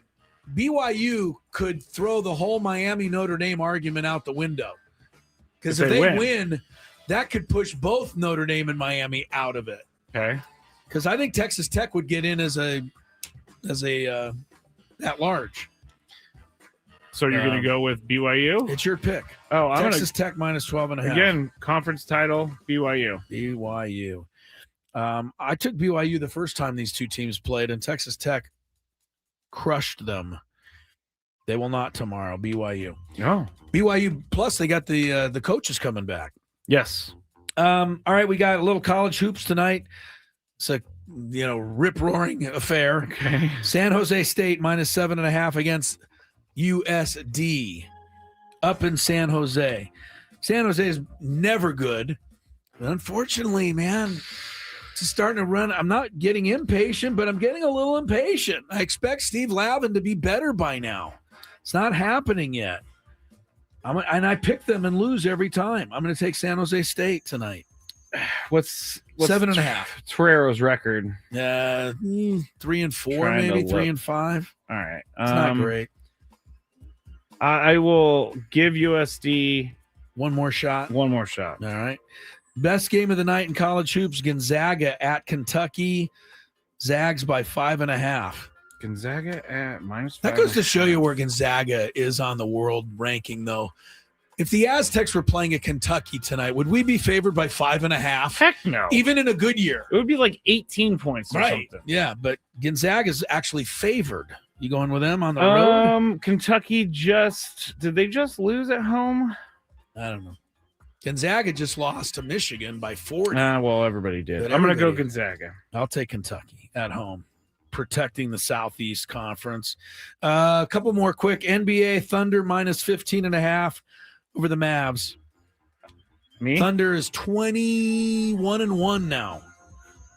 I will go Mavs. 15.5. Thunder haven't been winning a lot, but I'll take them tonight. Excuse me. Austin Reeves scoring against Jaylen Brown. Straight up. Lakers, Celtics play each other. Who scores more? I say the white Mamba. No, it's not the white hillbilly Mamba. Mamba. Hillbilly Mamba, yeah. I was trying to protect all the hillbillies out there. Austin Reeves, I'll take him because both Doncic and James are out. they are. I'll go with the hillbilly Mamba. You're as going well. with him. And one more, because this is such a ridiculously bad line. It shows how bad these two teams are. NFL Sunday, Browns, Titans, over under 33.5 points. Man. Can That's they get a there, rough Skraby? matchup. But 33.5 points, that's like nothing. Is it my choice? It's your choice. Cam Ward is slowly. He's crawling, but he's getting a little bit better week by week. Browns defense is way too good, though. I'm going to say under. Wow. The Browns, I don't know the Titans will score. They might Man, score a couple I field think goals. Under does seem to be the bet. This could be like a 6-0 game. Because Shador is going to start. Because Cleveland doesn't have much on offense either. No, but their defense is amazing. How are they going to go over? You're going to go over. Yeah, Cleveland defense sets them up for a couple scores. All right. That's my okay. thinking That's a good thought. All right, stick around. Zach Bryan tickets. Are you there? Zach Bryan fans, name his first and only number one on the U.S. charts song. If you're a Zach Bryan fan, this should be easy pickings for you. Name Zach Bryan's only number one on the chart U.S. song. Not on the rock charts, not on the country charts, overall. So first Number one to get it one. right, do you want to put a number on it? Yeah, first one to get it right. Okay. 833-288-0973. Done. If you're a Zach Bryan fan, this is easy. Yes. Dial in. Maybe you'll go to see him in concert. We'll come back after traffic.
23-21. K-State's rallied back and the leading set 2, 22-16. Toreros won the first set, NCAA tournament volleyball. Keep a little eye on that. I like watching stuff like that. Root for the local club. Chris Ella, Mr. Tony Gwynn Jr., idol. But he did send in his NFL pick'em picks. He did. So we will have that for you in a little while. Do you think he's over it yet? Like that I'm blowing him out? Yeah. Oh. No, I think if he's like me, he thinks he's got 5 weeks left. He can make a comeback. Okay. I mean, that's what you do. No, that's true. You Tony keep is on a competitor. playing. Yeah, keep on playing. So we'll have those picks for you shortly. But my pick of the Panthers last week has put him way behind. That was a good call by me, as it turned out. What was the spread? 10 points. Wow. That was a big one. I didn't Panthers realize it was over 10 points. Over the Rams last week. Oh, that's a no-brainer. On the 10 upset. points. Jeez. Well, worked out. Anyway, there was something. Oh, Zach Bryan winner, Luke. Yes. Hey, this isn't, I don't mean this in any way if your name's Luke out there, but isn't it automatic that you have to be a country music fan if your name is Luke? Doesn't it just seem to go together? It does seem to go I'm sure together. there's some Lukes out there that hate country music, so I apologize to you. But Luke just sounds like a country music fan. I cannot think of anyone in my life named Luke that doesn't like country. Seems like it just goes with it. That is very true. And I know that people on the chat are like, hey, I got through. I do my thing where I shuffle the calls because people like call in and don't know the question. So I have to shuffle them. So the name of the song that you were looking for, and as all Zach Bryan fans would know, is called I Remember Everything. It featured Casey Musgraves, went number 1 on the U.S. charts in 2023. A couple of other songs may have confused you. One called Pink Skies, another called Something in the Orange. I guess Zach likes these color songs. Those were both number 1 on the rock chart or country chart, but not the overall number 1. Here's the number 1. I Remember Everything? Yeah. I mean, we do have a huge country station with a bunch of music I forgot about in the system. We have a Hall of Fame country music radio personality nominee. in the mornings. Go check out our Gwynn and Chris overtime yesterday. John Flint was on our overtime. Oh, yeah, Zach. Each time rests on the drying line. I'm good with it. I'm good with it. I'm not knocking the song. I'm just saying that I'm good. You know, Casey Musgraves came in here. Yeah, right before the pandemic. Right before COVID happened. That was also when I met Billie Eilish before COVID. Wow. Yeah. We had Billie Eilish and Casey Musgraves. Rubbed elbows with some big-time celebrities there. I've told this before, Chris, but I had no idea that it was Billie Eilish until after. How would you know? Well, she didn't know who she was yet. She became famous like 2 weeks later. 2 weeks later. See? Seriously. And I go, what? That's the girl who was in the elevator. So the final stop on her anonymity tour was here. Odyssey San Diego. Was at the Odyssey Palace here. Yes. Interesting, I might say. Coming up is our countdown. Skraby and I have been working on this throughout the day. I had my wife even help on this. 5 things that were kind of our favorite things that are no longer really out there. It's a bit of a loose named category, but it's basically stuff that used to be really fun or really part of our lives that just isn't out there anymore. I mean, if you're an example in a general sense would be something like the phone book or the phone booth, not the book. Oh. Well, the phone book too. Phone book too. Yeah, but the phone booth. Like, keep in mind, the whole comic Superman couldn't even exist today. Superman used to change in the phone booth. Don't you remember that? Oh, yes. Now it all makes sense. I'm like, huh? Yeah. Yes, now I get it. But now he'd have nowhere to change. And there by the are way, no phone booths. If you're changing in a phone booth, can't everybody see you? Not Superman. He's so quick. That, Okay. Remember, he's Fair whirling enough. around, and No, there was fair enough. Yeah. Asked and answered. Right, but Superman cannot change any longer. Nowhere to go. Nowhere to go. There are no phone booths. That is true. Where would he change? I don't these know. days? That's up to the what is it? Is he a DC action hero Yes, or a Marvel? He's DC. He's DC. So it'd be up to those people to figure it out. I saw a payphone in the airport last time I was there, and it was like the cleanest thing in the airport because No one had used touched it. I kind of wanted to use it. I think you can see a payphone now, but the actual booth, that you'd be walking down the street and you drop a quarter in there, and then it would take your quarter every time. Yeah. And you'd be like, now I don't have another quarter, or actually I think it was a dime at the beginning. Or then you'd be talking to somebody, and then the operator would come on and she'd say, "Sorry, sir, you don't have any more time left." And you're like, "But I don't have any money." Well, that's the end of your conversation. Yeah, see you later. I always like the sound when you hung up and the coin dropped into the machine. And when you were mad at somebody, you went, boom, ba, ba, ba, ba. But guess what? On the other end, all they heard was, yeah, they heard nothing. Click. Oh, man. Yeah, Superman would be in trouble. Maybe we should dial that up. Gonzo says he'd change in the van he lives in. Does he live in a van? Superman's living in a van down by the river. Was he living with Chris Farley on the Saturday Night Live sketch? Doesn't he have like a lair where he's safe from kryptonite and stuff? I don't know. Yeah, I know. We're not very good at the comic book thing. I mean, I'm still, I go back to the Christopher Reeve Superman. So that's. I mean, that was a good Superman. I've seen that movie. Fine, but it's different than the one they have out now. There's quite a few more effects in the. I haven't seen the newest one. The latest Superman I haven't seen efforts. The newest one. All right. Anyway, that's coming up on our countdown. Remember to listen around 5:35. A couple of hours from now, we'll have our biggest fan announcement. Chance to win a night in the Odyssey Suite at a future Padres game with all of us and the fan staff. It'll be catered by our friends at Sparrow's Mediterranean Cuisine as well. So register your name at 973thefanst.com/biggest fan in order to potentially have your name called. We will call today's winner at 5:35. Gwynn and Chris will resume shortly. Hey, it's Ben and Woods and Paul.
.34. Happy Friday.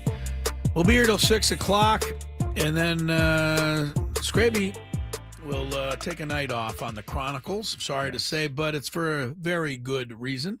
Celebrating 9 years of sobriety, and we respect and congratulate Mr. Skraby on that. Thank you. Mr. Tony Gwynn is so excited. He's taking the whole day off to celebrate for you. Skraby, Yeah, I'm like, isn't that Tony, nice of him? where I thought you were going to be here, man. No, he's like, hey, it's your 9 year. I'm going to go out and spend the day. He's like, I'm going to a brewery. No, I'm just kidding. He's gonna do that. Tony will be back on Monday.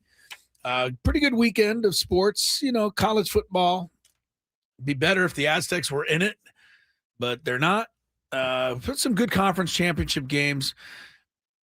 I don't know. Georgia and Alabama is going to be, I think, maybe the most interesting game, because if Georgia beats Alabama, does Alabama, because now Alabama beat Georgia earlier, but if Georgia wins this one, Alabama's number 9 right now. Does that kick them out of the playoff? And in a sense, wouldn't that be just not fair to Alabama, because they're only getting knocked out because they qualified for the championship game? I think the NCAA it's a disaster. Loves to have Alabama in it, so they'll find a way. They'll find a way. Well, they didn't they find a way last year? No, they did not find a way last year, and Alabama fans were not happy about it. Wow. I got this post from Tyrell, and I screenshotted it because I didn't want to miss it. Okay. You're going to like it. This is Tyrell talking about the college football and the rankings. Okay. If you're Texas, head-to-head matters against Vanderbilt. But if you're Notre Dame, head-to-head doesn't matter against Miami. If you're Texas A&M, a loss to a team below you keeps you in the top 10. But if you're BYU, a loss to a team above you keeps you out of the top 10. Alabama, a loss to a 5-7 team doesn't matter. But if you're Utah, 2 losses to 2 top 10 teams knock you out. If you're Texas, a loss to a 4-8 team doesn't matter. You're still ahead of Utah. Burn the system and the committee to the ground. Okay. What the hell are we doing? I mean, that is crazy. There's so many things in that, and that doesn't even include the Miami Notre Dame head-to-head. No. But there's so many, yeah. So you can't put computers in because we already saw what they did with the Aztecs. They screwed that up. It is. I just don't know what they're, college football, mess. It is a mess, and they have to get it under control before they lose it. Well, I bet you. I'm going to go dollars to donuts that they switch it around, put Miami in, take Notre Dame out. Oh. And then come up with a cockamamie explanation as to how they did that. Oh, well, the computer changed its mind. Because they're going to have a cockamamie explanation. What else could they have? We thought the results were weird, so we reran the simulations, and Notre Dame is out. because they have to put Miami in over Notre Dame. There's just too many people that are maybe. Well, I'm predicting it'll happen, and then we'll get the cockamamie result. Here's traffic, and then today's countdown, which I think will be fun. From the 855 Get Ross Traffic Center, protecting San Diego after accidents or injury, here's Kelly Danick. Very rough start for North 5 travelers up that coastline. We have got a traffic alert. Del Mar Heights Road, all lanes blocked for police activity. So leave extra time. Be prepared to be diverted off prior to that. That's North 5 Del Mar Heights Road. Southbound lanes at this time are open through that area. Now, prior to that traffic alert, northbound 5 before Genesee got a crash blocking the 2 right lanes. Northbound side of the 805 accident, Sorrento Valley Road, it's over to the right shoulder. Also reports of a stall on southbound 805 near Balboa. Fortunately, not blocking lanes. It's in the center divide. And got this collision on eastbound 94 just before Avocado. That's being cleared over to the right shoulder. I'm Kelly Danick with Gwynn and Chris, San Diego's #1 sports station, 97.3 The Fan. It's now time for Gwynn and Chris to rank their top 5 of the day. Gonna grip and rip as usual. But this isn't just a regular top 5 list. I love it. It sounds sadistic, but I love it. This is the countdown. And it starts right now on 97.3 The Fan. I keep trying to think of the best way to title this countdown, and I'm not really coming up with it. I'm not really sure how to do it either. Yeah, it's just 5 things that we used to like that are no longer cool. I don't know, or no longer exist. Yeah, no longer are in use. Okay. So, and we're coming from slightly different eras, you and I. So very different eras. Very different. So I think our countdown will be a little different because I have some things from my, childhood. My wife wanted me to go with Slinky. Remember those things? I do. But I think they still exist. They do, but they're pointless. What the heck's wrong? Of course they are. But that was a big I know. I had one, Chris. Had to have a Slinky. And it never went down the stairs like I wanted it to. It maybe went down to one stair. And then it fell over and toppled. It was never the way on the it's supposed to commercial, be. though, it went downstairs. It turned back the other direction. Started going back up the stairs. The Slinky did it all. It did. Yeah. Slinky did not make my list. Okay, so. good. All right, you go Number first. 5. Real quick, I want to say something about the traffic, by the way. If you heard Kelly Danick, I went by this earlier at Del Mar Heights on 5 North. It is bad right now, so go another direction because it was looking like it was going to be an hour or two home. All right, my number 5 is something I know I shouldn't have played with as a kid, but I did all the time. Firecrackers? Nope. Car cigarette lighter. Remember the ones you push in and it heats up and it coils up? The little orange coils? Yes. And then I would pull it out and I would put things on it and see if it would burn things. And I know I was a bad kid. Okay, this is going to be weird. When you pulled the lighter out, didn't it smell good, or was that not part of it? No, but in my life, maybe that was the cigarette touching the lighter. I think it was created a bit of a smell sensation because my parents smoked in the car with the windows up. Can you imagine dropping that thing? That's so scary. You're lighting your cigarette and then, oh no, and it's in your seats. Cigarette lighter in the car. Good one. Yes. Doesn't exist anymore. Nobody has one of those. No, but when I was smoking cigarettes in college, I definitely used one of those because I thought it was cool. Without question. You had to have it. There we go. But, I mean, my parents should both be arrested. For smoking in the car with the windows up. It was legal. Didn't even roll a window. Didn't even crack a window. That is... I think that says a lot of why I'm the way I am. All right, number 5 for me was a item that I used a lot in my job in the early 90s. And when I used this item, I remember saying, I don't know how we ever lived without it prior to it existing. Well, now no one has one and no one needs one. It's a fax machine. You miss the fax machine? No, I don't miss it. I'm just saying it was a huge part of my life. Yes, it was. It was everything to me. I was a PR director for the Gulls. I had to send out information after the game to all the media outlets. Okay. All right. The only way to do this was to put the info in a fax and fax it to them. And I thought, thank God for this, or I wouldn't even be able to do my job right.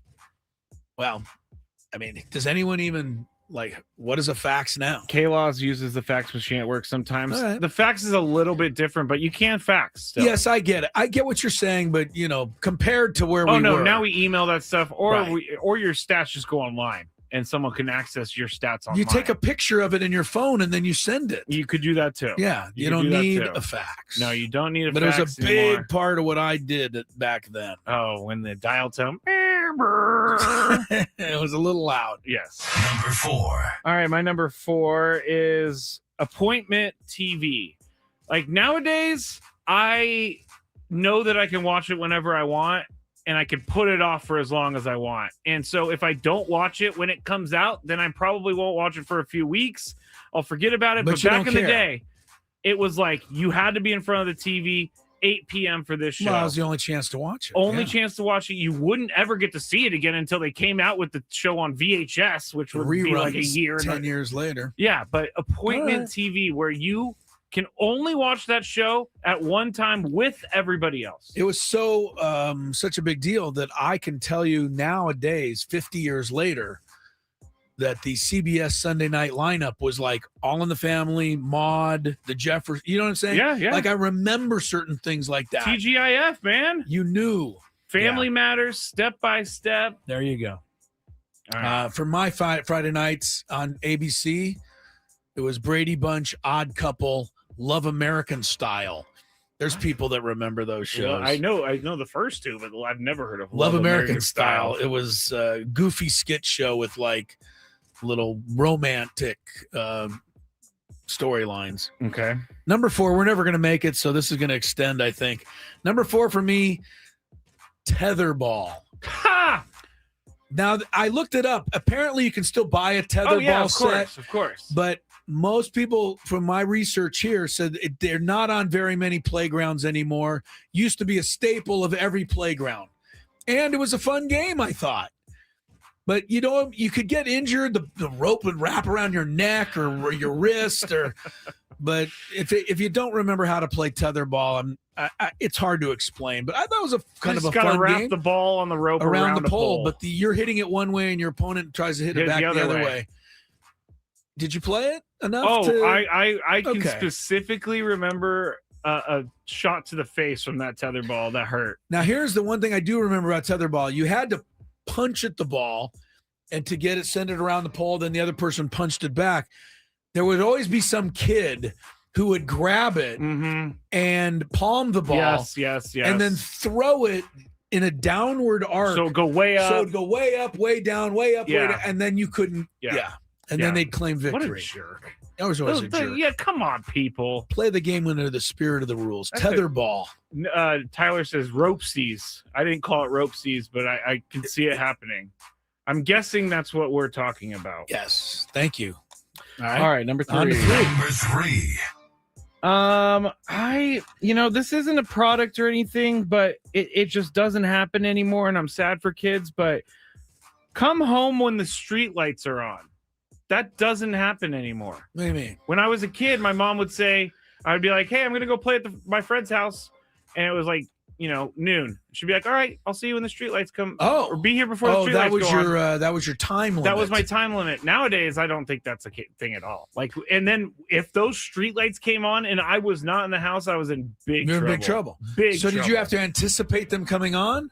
Or did you have a few minutes? No. Once they came you had on. to basically, when my mom said be home by the streetlights, it means be inside before the streetlights come on. I will tell you, there were many Saturday mornings, approximately 9 or 10 a.m., when my stepbrothers and I, at the time, I don't think we were older than 8, would put on our roller skates, be shoved out the front door, and we'll see you at 4 or 5 o'clock. Can you imagine allowing your young son or daughter under 10 to just roam the neighborhood for 6 or 7 hours? But here's the thing. I've thought about this a lot. it was much more dangerous back in the 60s, 70s. Like, I don't know. there were less cameras. There was more ways to be kidnapped. It was way more dangerous. No one even thought twice about it. I know. That is crazy. All right, number 3 for me. This goes for all of the tapes, cassette tapes, 8-track tapes, a mixtape, VHS, Be Kind, Rewind. Look, if there was ever a business that you were guaranteed would never go out of business, it was Blockbuster. Oh, yeah. You spent at least 3-4 hours a week there if you were any kind of, movie fan at all. Oh, yeah. And there was just no way that Blockbuster wouldn't exist. Yeah. There's only one left, I believe. I've seen the documentary. Right. So that kind of had to be in tapes there. are gone. But tapes, I actually miss like my own mixtapes and some things like that. But there's really nowhere to play them anymore. You can't even play a CD in most cars anymore. No, my car doesn't have one. No, on mine either. Maybe you just said this. Do you have any of the tapes? Oh, the actual cassette? Maybe. I guarantee you dug 'em somewhere up. around here there's a cassette player that you Right, could- you're right. But yeah, I have to dig them up.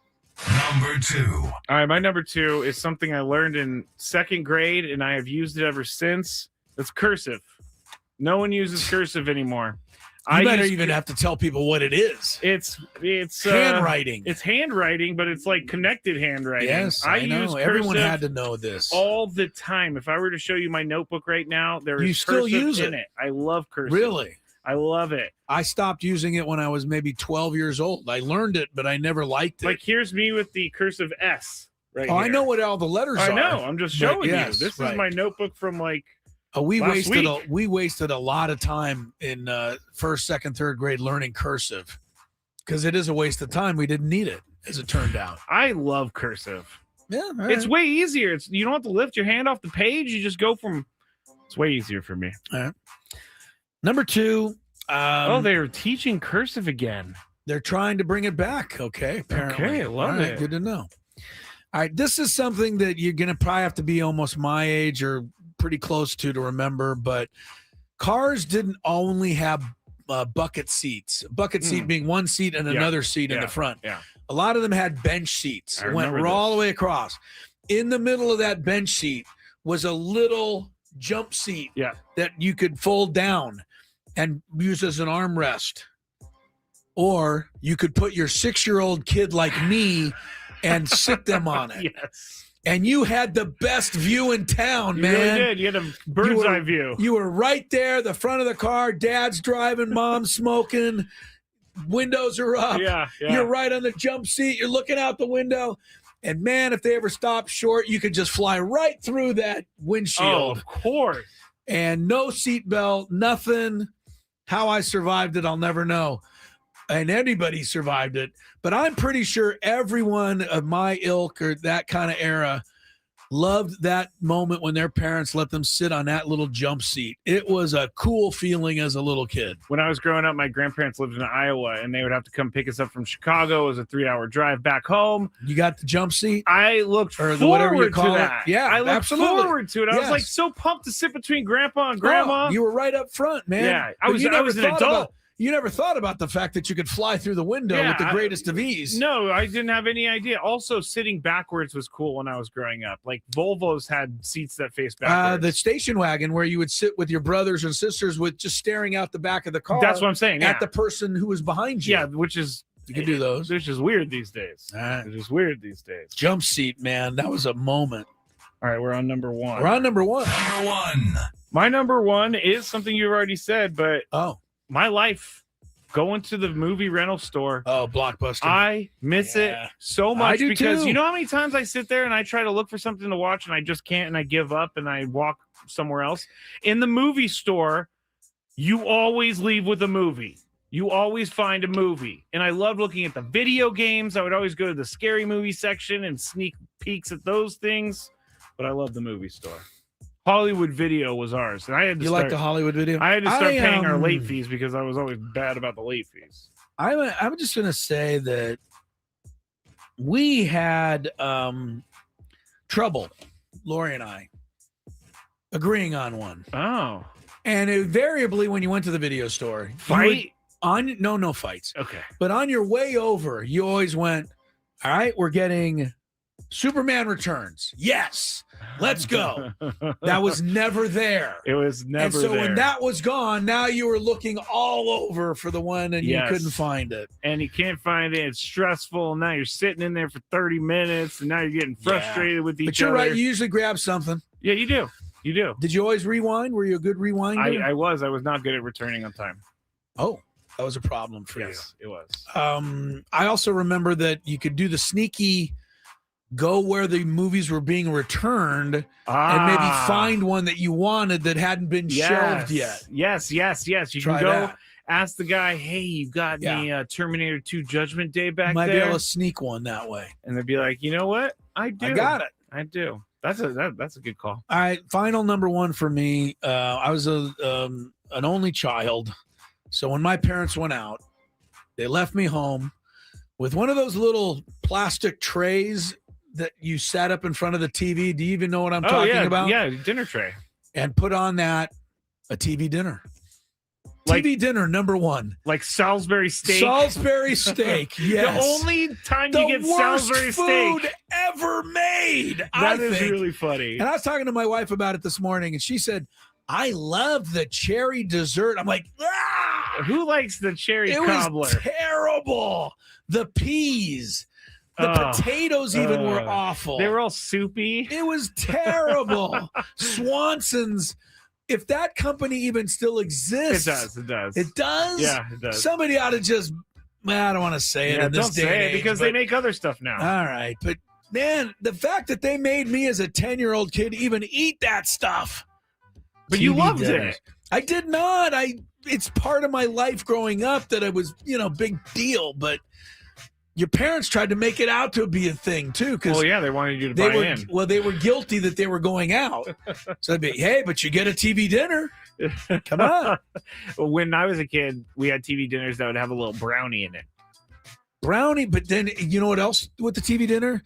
If you didn't have the heating capability, and we didn't have microwaves a lot of times, that brownie could burn your mouth for about a month.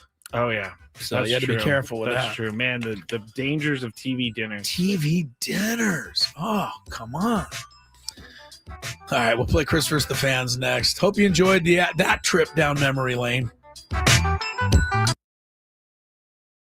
Thank you for listening to 97.3 The Fan. Be back shortly. I would be back shortly if the thing will click. See, I'm clicking.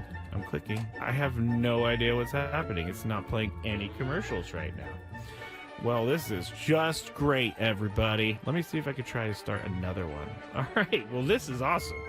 On the air right now with no help, and there are no commercials to be played. Actually, you know what I'm going to do, everybody? You're getting a real live thing right here. This is real live Matt Skraby.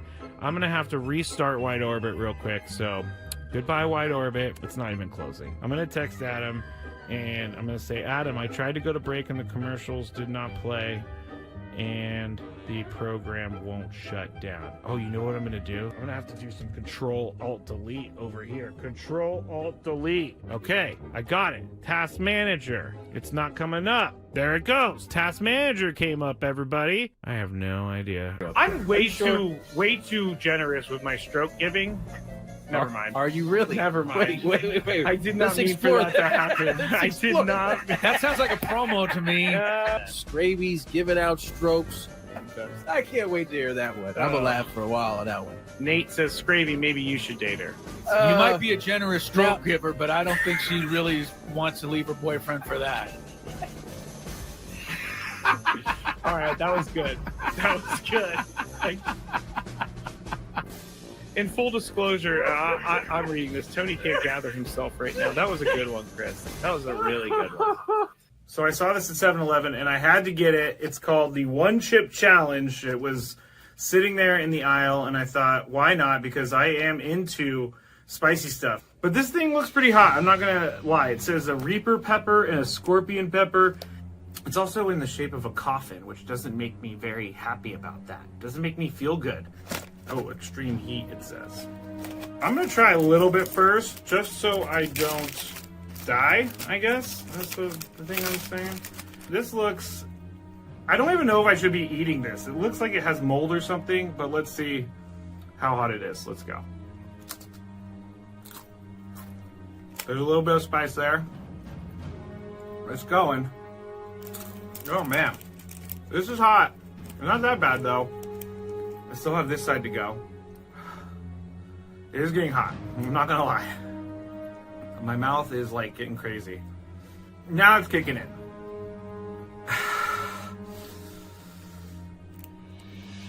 I'm not sure if I'm gonna finish this. Honestly, it's getting serious. I gotta go with the milk. My mouth is dying right now.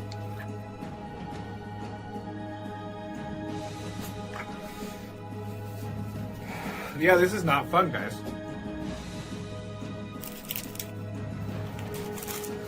Never gonna do that again because my mouth is on fire. Thank you for listening to 97.3 The Fan. Be back shortly. I would be back shortly if the thing will click. See, I'm clicking. I'm clicking. I have no idea what's happening. It's not playing any commercials right now. Well, this is just great, everybody. Let me see if I could try to start another one. All right. Well, this is awesome. On the air right now with no help, and there are no commercials to be played. Actually, you know what I'm going to do, everybody? You're getting a real live thing right here. This is real live Matt Skraby.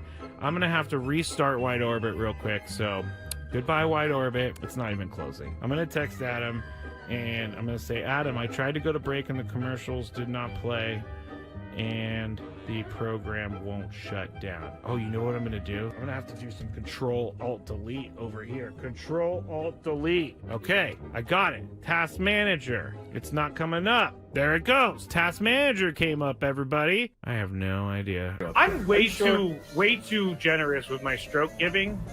Never mind. Are you really? Never mind. Wait. I did not mean for that to happen. I did not. That sounds like a promo to me. Skraby's giving out strokes. I can't wait to hear that one. I'm gonna laugh for a while on that one. Nate says, Skraby, maybe you should date her. You might be a generous stroke giver, but I don't think she really wants to leave her boyfriend for that.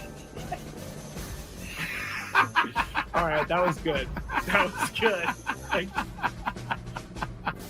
In full disclosure, I'm reading this. Tony can't gather himself right now. That was a good one, Chris. That was a really good one. So I saw this at 7-Eleven, and I had to get it. It's called the One Chip Challenge. It was sitting there in the aisle, and I thought, why not? Because I am into spicy stuff. But this thing looks pretty hot. I'm not going to lie. It says a Reaper pepper and a Scorpion pepper. It's also in the shape of a coffin, which doesn't make me very happy about that. It doesn't make me feel good. Oh, extreme heat, it says. I'm going to try a little bit first, just so I don't die, I guess. That's the thing I'm saying. This looks...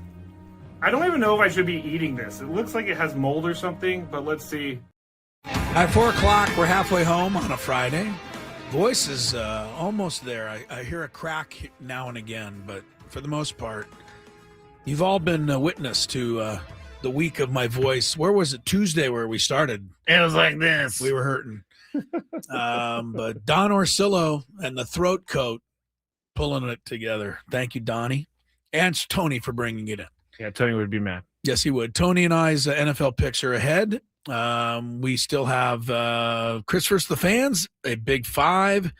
Coming up in the 5 o'clock hour, I don't know anything about this, so I'm just as interested as you are to hear Skraby's top 5 winter meeting questions. That's right. Baseball winter meetings start Monday. Skraby's got questions. I got questions. Maybe we have answers. We'll see. I don't know if we do. On our interview of the week, AJ Cassavell getting us the latest on the Padres and what they may do next week at the winter meetings. That's coming up all in the 5 o'clock hour. It is the moment of truth right now in this volleyball. Tied at 1 set apiece. USD, Kansas State, 25-25 in the third set. Got to win by 2. So that whole match is hanging in the balance. Come on, Toreros. You ready to play? We got to get people to call. Yes. Where are you people? I don't know. Chris for the Fans, 833-288-0973. You can qualify for a shot at our grand prize. 2 tickets to see NKOTB. That's right. Skraby Nice guarantees job. me that you all know who that is. Yeah, that's what they're called. We're looking for blockheads who want to go see New Kids on the Block. June 26th in Las Vegas. You get a 2-night stay at the Park MGM and a $100 gas card. New Kids on the Block announcing its 2026 dates for the Right Stuff residency in Vegas. Dolby Live at Park MGM. Don't miss all your favorite hits live in Vegas with the New Kids on the Block. February to October 2026. Tickets on sale now. Ticketmaster.com or qualify to win some right now. If you had one shot, one opportunity to take down the human almanac himself, howdy do. Now is your time. Listen to me, this guy is dangerous. Now is your opportunity to win a prize. Well, I hope you know what you're in for. Chris versus the Fans starts now on 97.3 The Fan. All right. The rules. You have to make it through 3 questions. Excuse me. Uh-oh. Yeah, I know. I don't think I haven't thought about that. You have to make it through 3 questions. Each question will get more difficult. If you get the question right, you move on. If you get it wrong and Chris gets it right, you're eliminated. But if Chris gets it wrong, then you move on to the next question or you win. If you're a first-time player, let us know before you get into it, and you'll get that first question for free today. And USD prevails in the third set. 28-26. Toreros lead 2-1. Well done, ladies.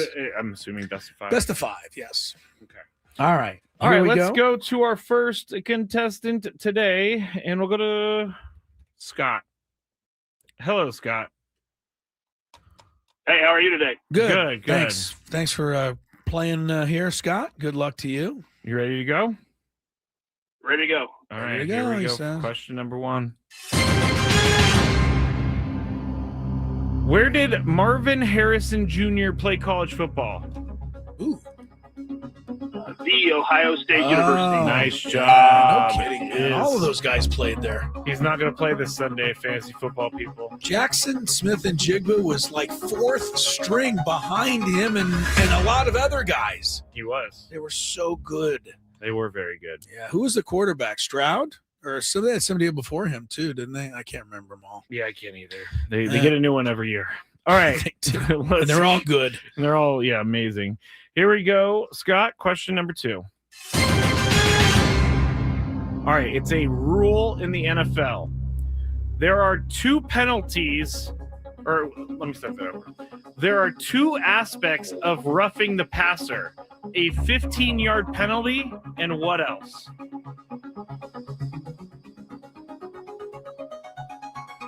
This is one of those where you have to figure out Skraby's question.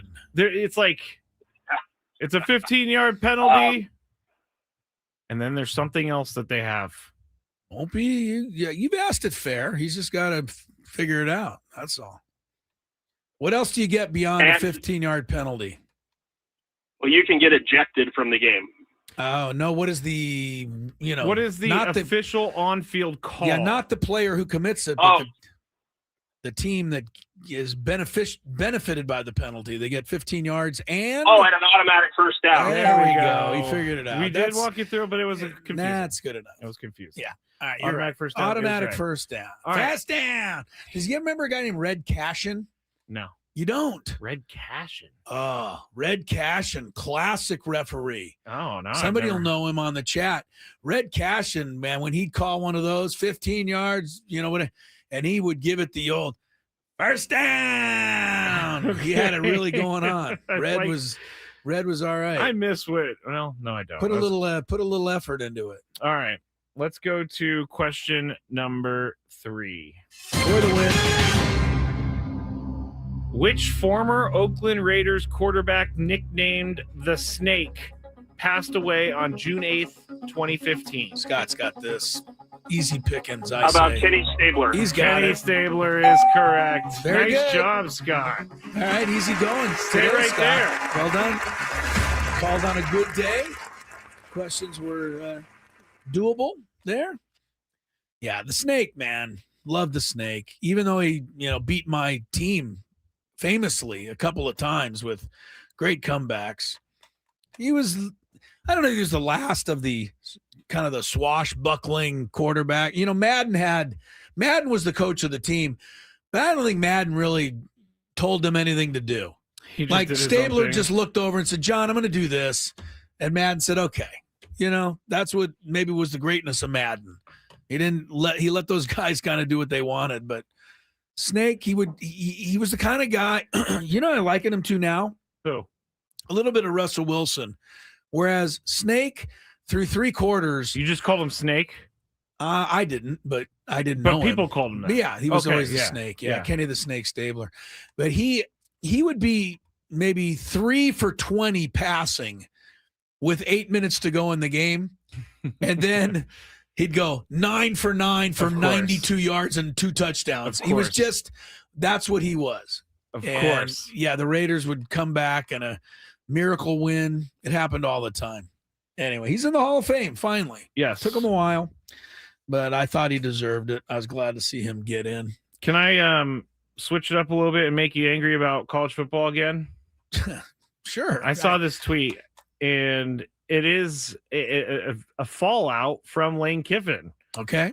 How about, or it's not really a fallout from Lane Kiffin, it's a fallout from James Franklin. But this guy says, how messed up is the college football calendar? Forget the Lane Kiffin fiasco. How about the Iowa State kids who signed their scholarship commitments on Tuesday and 48 hours later lost their head coach? How is this serving athletes? I think that's an amazing point. So Iowa State just had the signing letter of intent day 2 days ago. And now then their this coach guy is left to Penn State, yes, right? Correct. That's the rumor. I mean, and some of those kids are going to go to Penn State because he's going to extend it there. But like, it just keeps breaking more and more, in my opinion. It doesn't seem impossible. Here's a story. Let's stay on the subject for a second, because Kirk was in here yesterday. We asked him, are they going to try to clean this up a little with the NIL money?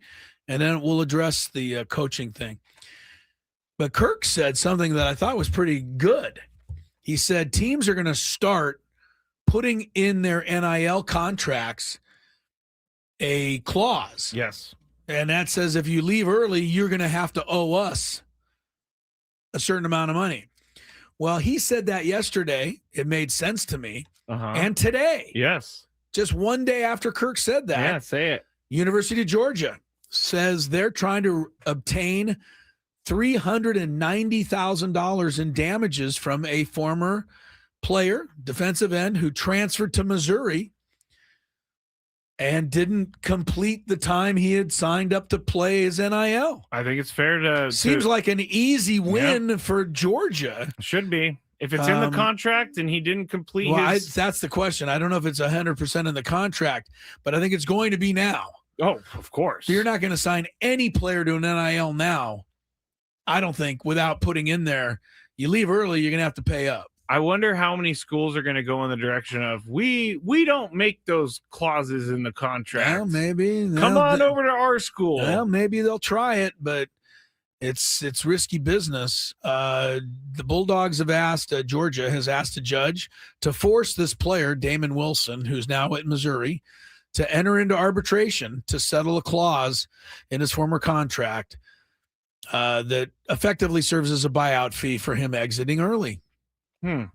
He played Georgia for 2 years before transferring to Missouri in January, 2 weeks after he signed a new deal with the Georgia Classic City Collective, which I think is their NIL people.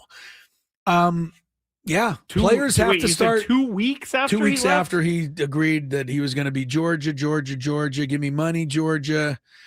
Thank you. Hello, Missouri. I honestly don't get how these people are able, and I don't know his thought process, but I'm going to think that he knew he was leaving when he signed this thing with Georgia. In the back of my head, I would be thinking, I'm going to have to deal with this massive problem in a couple weeks. Why am I doing this? There's a lot of stuff that's hard for me to imagine doing. Yeah.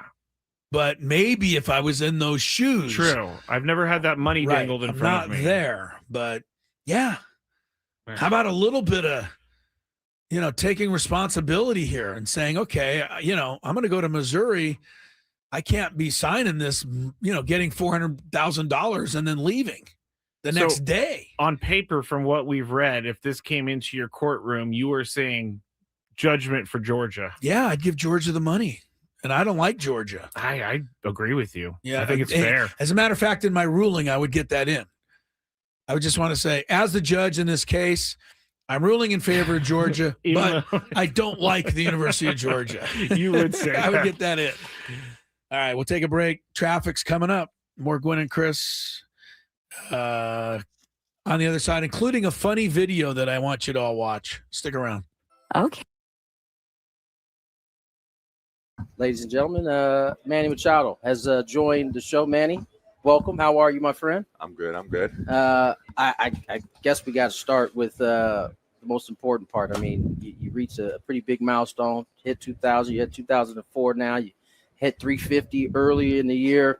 I mean, at what point in the offseason, at what point at all?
Hey, Skrabe. Hey, I what? learned something today that I previously did not know. I'm going to pass it along to everybody because I bet you everybody doesn't know this.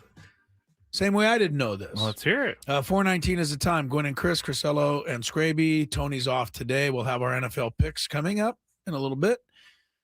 What was the name of the main course you had last Thursday for Thanksgiving dinner? Skrabe? Turkey. Turkey. What's the name of the country of a similar name? Hungary? No, I'm just kidding. Turkey. Turkey. Yeah. Well, here's what I did not know. Turkey is also known as Turkey-yay. And I might be pronouncing it wrong, but it's spelled Turkiye.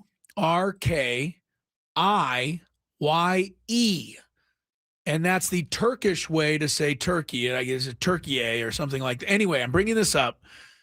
The people there would like the rest of the world, instead of to call them Turkey, they want everyone to call them Turkey or however that I'll call them Turkey if they want correct. that. Here's why I know this, or even bothered to look. Gobble, gobble. Yeah, Maybe that's not what they're why. trying to get away from. That's not why. Here's why I looked it up. Because the United States could be playing Turkey in the World Cup. The draw was made today. It was to a lot of fanfare, let me tell you. A lot of fanfare. U.S. is playing Paraguay, which is a team they beat already this year, apparently, and Australia, another team they beat this year. So people are saying we got a very favorable draw. Yeah, one of the headlines was they avoided the death group. Yes, we're not in the group of death. Group of death. Yes, sorry, we're not. yes. There's always a group of death. We're not in that. But Turkey is in competition with a couple of other countries to be the other team in that group. Okay. Anyway, I didn't know this. I thought I'd pass it along. Tyler on the chat said, that's what I said when Thanksgiving dinner was about to start. Turkey? Yay!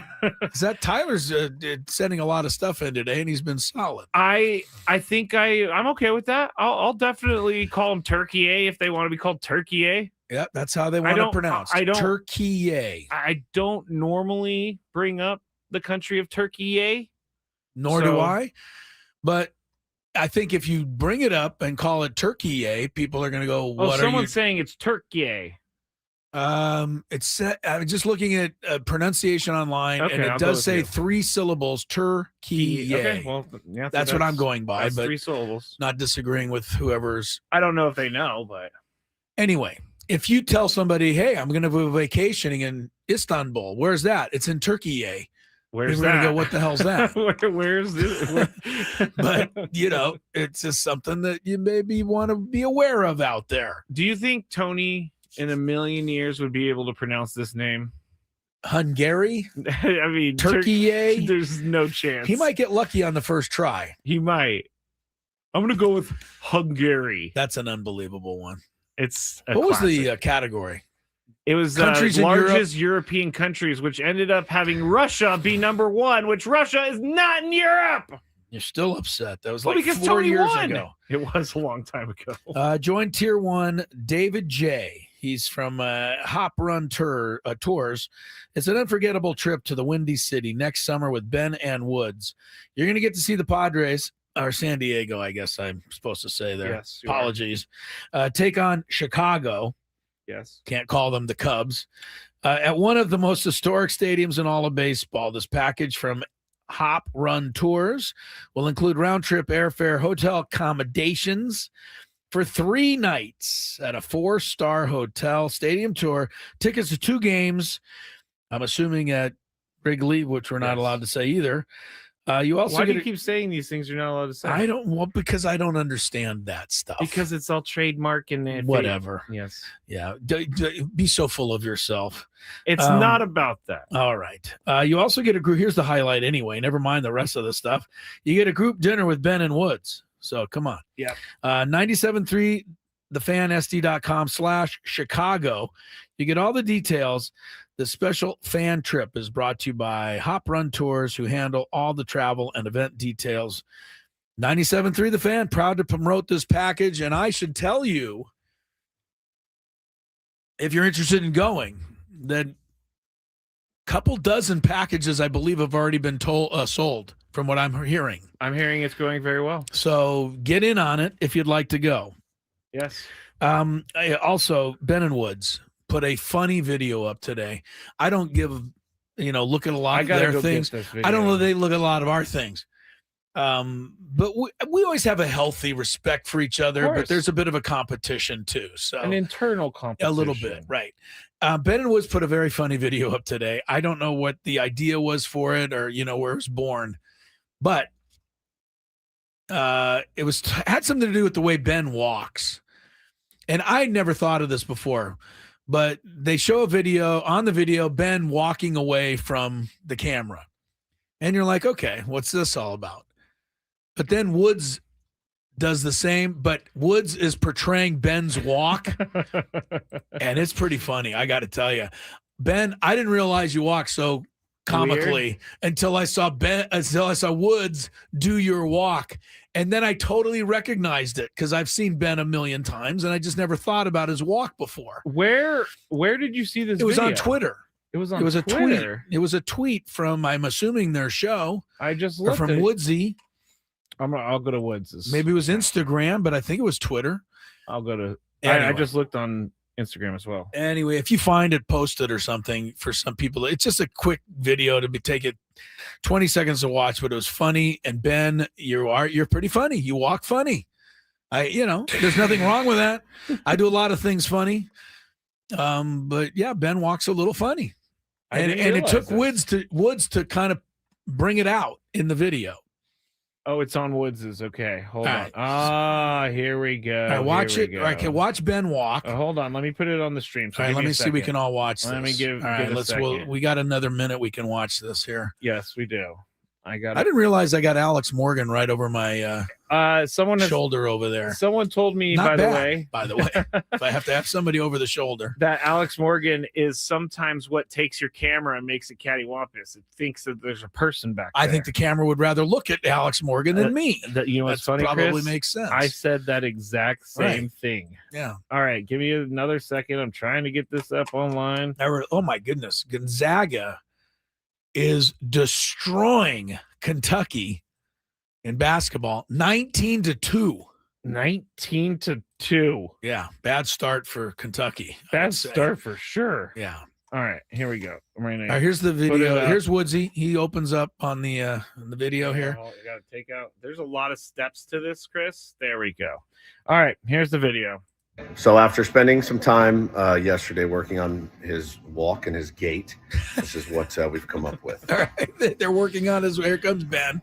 He walks like way more normal. Way more normal. Way more normal. You look like a normal human. I don't think so. It's amazing. Put in a little work in the cages. Look what happened. I'll do it one more time. Oh my goodness, this is a whole thing. Okay. Now, when you come back, I want you to hit the gritty. Okay. Oh, I don't know. Try to swing your arms together at the same time. Is this not the one you saw? Oh, really? Yeah. Yes, but I want to see Woods walk. Try that. When Woods walks. Oh, there it is. It's ending. No, this is not it. Okay, I would have to. Okay, go. that was after spending some that time one there was yesterday working. Stop that one. That one there was, I think, the result after the first one. The first one I saw was when Ben couldn't walk, and Woods made fun of him. Okay. So I think the one you just showed was probably. It was today. After they had. Yes. I'm being told by the people that's today's video. So maybe you want to find yesterday's. Going back to one more. Go back one more because we got to see Ben walk funny. Okay. There needs to be a payoff here. Okay, here we go. Learning to walk. That's the one. Here we go. It's good to see that we're not the only ones that don't talk sports on the show all the time. Well, yeah, that's true. Also, it's a very Friday today. It's a Friday move. All right, so we just saw these out of order. We saw the one that was the result of Ben improving his gait. Okay, here is. Okay, this might be the way. Yeah. Okay, let's see what happens here. All right, we're gonna do a little walking 101 with our man Ben. Here we go. All right, show me your. This show is me your gait. Here he goes. It's kind of off. It's very. It's a little stiff. Okay. Okay. So number one, I think you slow it down, right? So here's what I see here. Hold this. Here's what I see from you. Now Woods gives. Now Woods is going to give it a shot.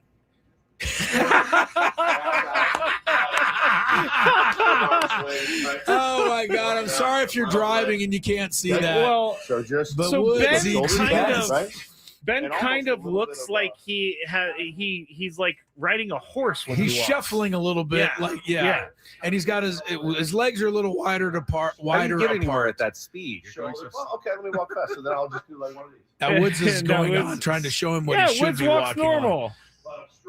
So relaxed. I know. All right, here, let me try it. Let me try it. So Ben's gonna try it again. Let's Ben's see. gonna give it Yep, I'm another ready. shot here. This is yesterday. Whoa! What's going on? That's so weird. His head is like bobbing. He's trying so hard. Back. Yeah, He's so serious. You look so unnatural. so unnatural. Yeah. Okay, this is too much because I feel bad for the people driving. No, we tried to who explain can't see it. this, We tried but, to explain it. Anyway, when you get home, you can see it. Woodsy. The first video was what drew the laughter. Yes, I because didn't Woodsy's realize. making fun of Ben's walk. And it's warranted. I'm not saying Ben has a No, really yes, you crazy are. weird walk. It's a funny walk. Someone It's said okay. Woods, the walk whisperer. Yes, he does. He seemed to have improved Ben's gait, as Woodsy Joseph called says he's moving his hips so awkwardly. He is. it. It's pretty awkward. He's But I've known concentrating too Ben hard. for how many years, right? 20 years. I've never noticed him walking anything necessarily odd, No. but Woodsy is 100% right. Megan Reindl says it's spot on. It is Megan spot on. Reindl should know. Yes. She is the Yes. the wife of the producer of the program. That is hilarious. I'm All glad right, you brought very that good.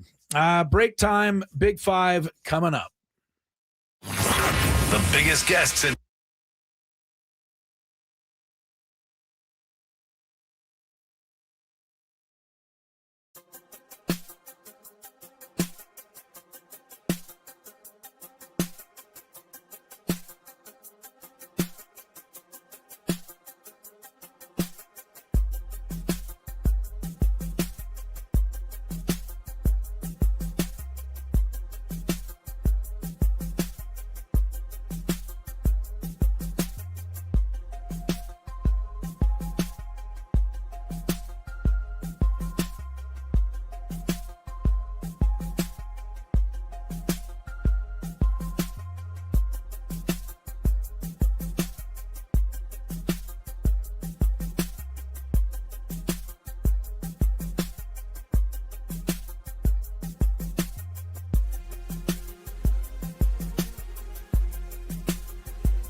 There's been a mess on the 5 North all day.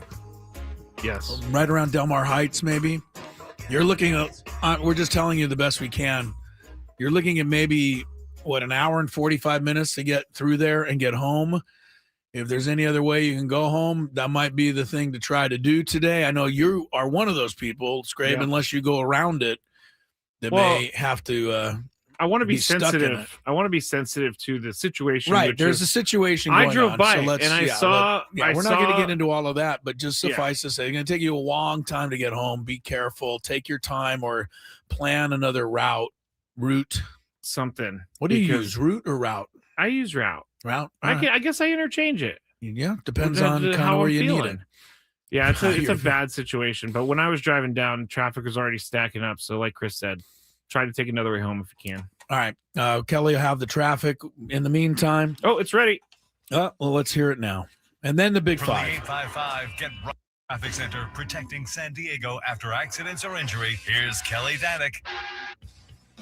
Guess what, guys? We still have that North 5 Delmar Heights Road closure. Traffic alert still in effect, all due to some police activity. So traffic is being diverted off at Delmar Heights Road. You can go east on Delmar Heights, but not westbound. You can re-enter the 5 northbound from Delmar Heights on-ramp.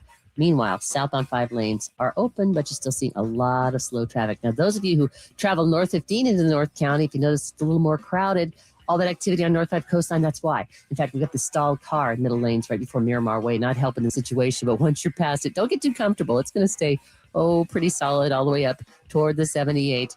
Also, a crash has been cleared in the San Marcos Boulevard on-ramp to westbound 78. I'm Kelly Danick with Gwynn Chris, San Diego's #1 sports station, 97.3, The Fan. It's that time of the show when we check on the latest in sports. Only the most important topics and questions are brought to light. Stop what you're doing and listen. These news stories will astound and amaze you. The one, the only. Oh my God, who the hell cares? The Big Five starts now on 97.3 The Fan.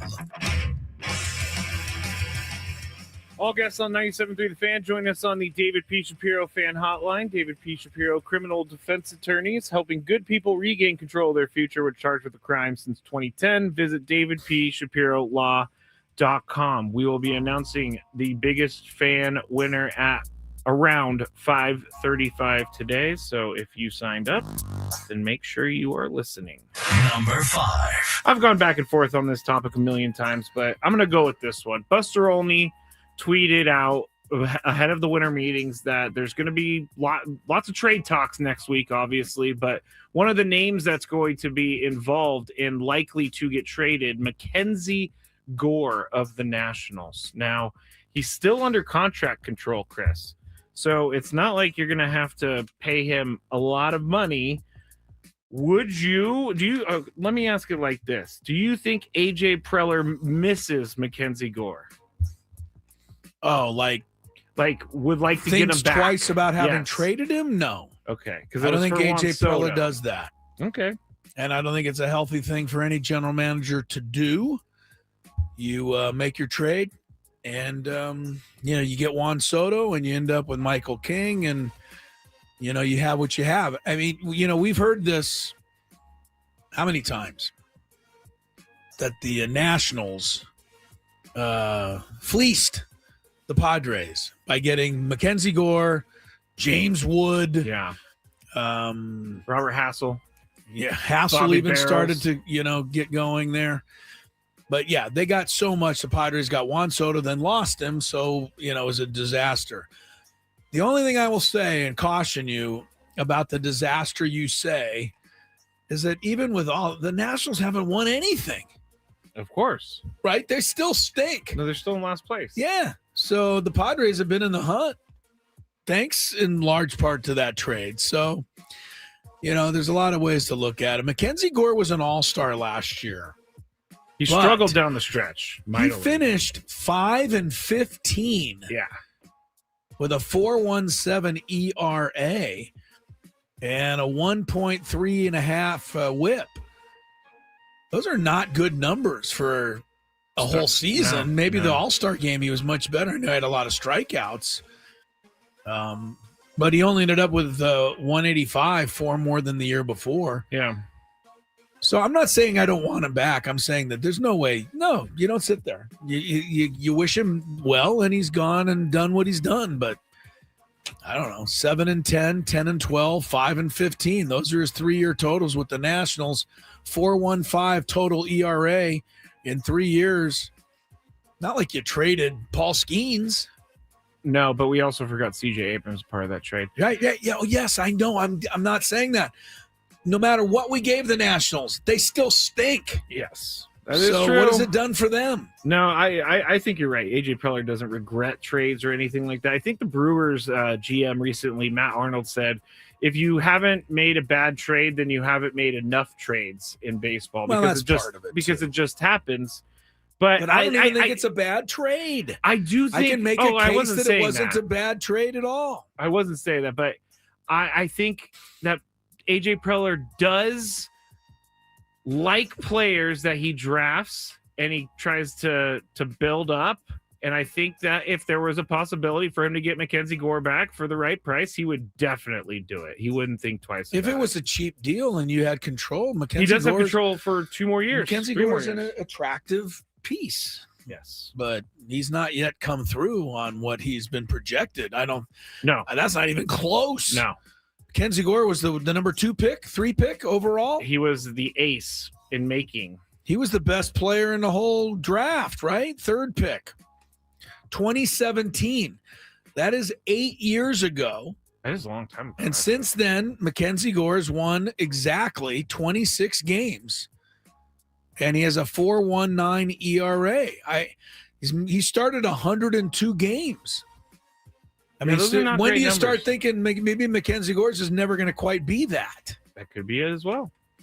Well, at 5:20, I'm going to go through winter meeting thoughts. Can't wait for that. Number 4. All right, Penn State is not only in the final stages of negotiations to make Iowa State head coach Matt Campbell its new coach, but it is done, according to Pete Thamel. He has signed an 8-year deal with Penn State, which I always think, why sign an 8-year deal? You could be gone in 3. It doesn't really matter. But the Penn State search actually spanned more than 50 days and was one of the highest profile positions that was not being taken, and also a high profile position that coaches were turning down. So I'm up first. Why is Penn State having such a hard time finding a head coach? I don't really know. I don't. But I will say that Penn State, outside of last year, is not the same program it used to be, pumping out NFL players left and right. They have NFL players. They have great players. But when I think college football, I don't really think Penn State anymore. I don't think this is the answer to the question, but that's what my mind came to. Chris? Well, first of all, Penn State was a semifinalist last year, so they're not that far off. No, they aren't. They aren't. Right? Secondly, I think the risk does not equal the reward at Penn State. And what is the risk? The risk is that if you're a 500 team, they are going to hate your guts and run you out of town. True. As they did James Franklin. Yes. But if you go 11-1 and lose the semifinal to Notre Dame in what was really a great game, you still stink. Like, there's no winning there. Yeah. Paterno was what he was before all of the, crazy controversy. Not only that, Penn State's, if it's not the middle of nowhere, it's close. You can see it from there. Yeah. I've been to but I don't think that's it. I think it's more that you're risking more than your reward, unless you win the national title, and that's not realistic even at LSU, because there's too many other schools that could win the national title every year. So if you take the Penn State job, you're setting yourself up to be under a lot of stress. So that, to me, is why people may not want it. I don't know. Penn State fans are like, you fired James Franklin for this guy? And it's like mediocre records. But they wanted James Franklin fired. Yes, they were the ones that didn't like him. Exactly. It's always they were the ones that said he can't win the big one, and they recited every big one that he lost. So now, okay, you don't have him anymore, and he'll go somewhere else, and good luck to you. Number 3. The World Cup, as we talked about, had the big draw today, and President Trump was a part of the proceedings. This is an approved use of President Trump on the show, Chris. Was he reaching in and picking out the names? Or No, that would have been fun, though, actually. Yeah. I actually I don't didn't know. see the proceedings. I did see Tom Brady was there. It's like, why do we need Tom Brady there? To me, President Trump should have cranked the wheel, a little bit. I think you're right, actually. It would have been fun. But while speaking, he did bring up something I have thought about many times before, and here's what he said earlier today. When you look at what has happened to football in the United States, again, soccer in the United States, we seem to never call it that because we have a little bit of a conflict with another thing that's called football. But when you think about it, shouldn't it really be called? I mean, this is football. There's no question about it. We have to come up with another name for that. Yeah. Listen to the There's FIFA the FIFA guy. He's all excited. Yeah. So my First question of all, can is, we just make a note? That's his first appearance on the show. Voice, yes. Voice of President Trump. All right. An approved use of President I'm so Trump on the happy, show. man. It took us, when did he get 9 inaugurated months? there? 9 months, 10 months? 11 months. Come on. But he said he wants the NFL to change their name. Now, Chris, you're up Oh, first. not the NFL, but he just doesn't want football to be called football. Well, it has to be. So it's college football, high school football. He doesn't want football called football. But he wants, that includes the NFL changing their name. I understand, but okay, so he wants football to be called something else, right? Which I don't necessarily disagree with because soccer is you kick a ball with your feet. So anyway, let's say this is coming about. He says the NFL needs to change their name. And all of college football has to not be college football. We're just anymore. going NFL. But they'd all have to change. Do you think they would change the name? I don't even know what it would be. Pigskin League? I don't know. I think the PETA people would probably have something to say about that in this. You're right. In this politically we do need correct to world. think about that. Can't call it pigskin. What about? So instead of the National Football League, it's going to be like, let's say, the National Passing League, and then it would be college passing. And I'm going to go Friday night to go see high school passing. The National Gridiron League. Yeah, it's not going to happen. So thanks for the thought, but this is. But absurd. he's right. He's not right. There's the least amount of time spent on a human body, the football, is spent on a foot. There's not much time in baseball spent on a base either. Move on. I don't want to move on. And how many times do we hang from the basket in basketball? But that's the thing. The basket is your goal. All right, so you'll change it. It's not happening. The only thing I can think of that worked in the past is WWF got sued by the World Wildlife Federation, and they had to change it to WWE. WWE is now the name that people call it. So 20 years from now, the NFL will eventually be known as the National Gridiron League or something. I would only allow this discussion on a Friday. This is so absurd. It's not absurd. I think I think totally, utterly absurd. Out of all the things we could say is absurd, this is not one of them. Number 2. What? Okay, keep going. No, wait. You're going to think that Roger Goodell is going to entertain the idea of changing the name of his league? Utterly absurd, as I just said. Well, I think Roger Goodell's also like, bro, why you got to put this in the universe? Now we got to field questions about this. Well, he may have to. That's true. All right. Arizona Cardinals coach Jonathan Gannon announced today that quarterback Kyler Murray will not return this season. His foot injury has not progressed enough for him to play, and he recently sought an out-of-state second opinion, underwent more tests, which confirmed the decision. Gannon state, what?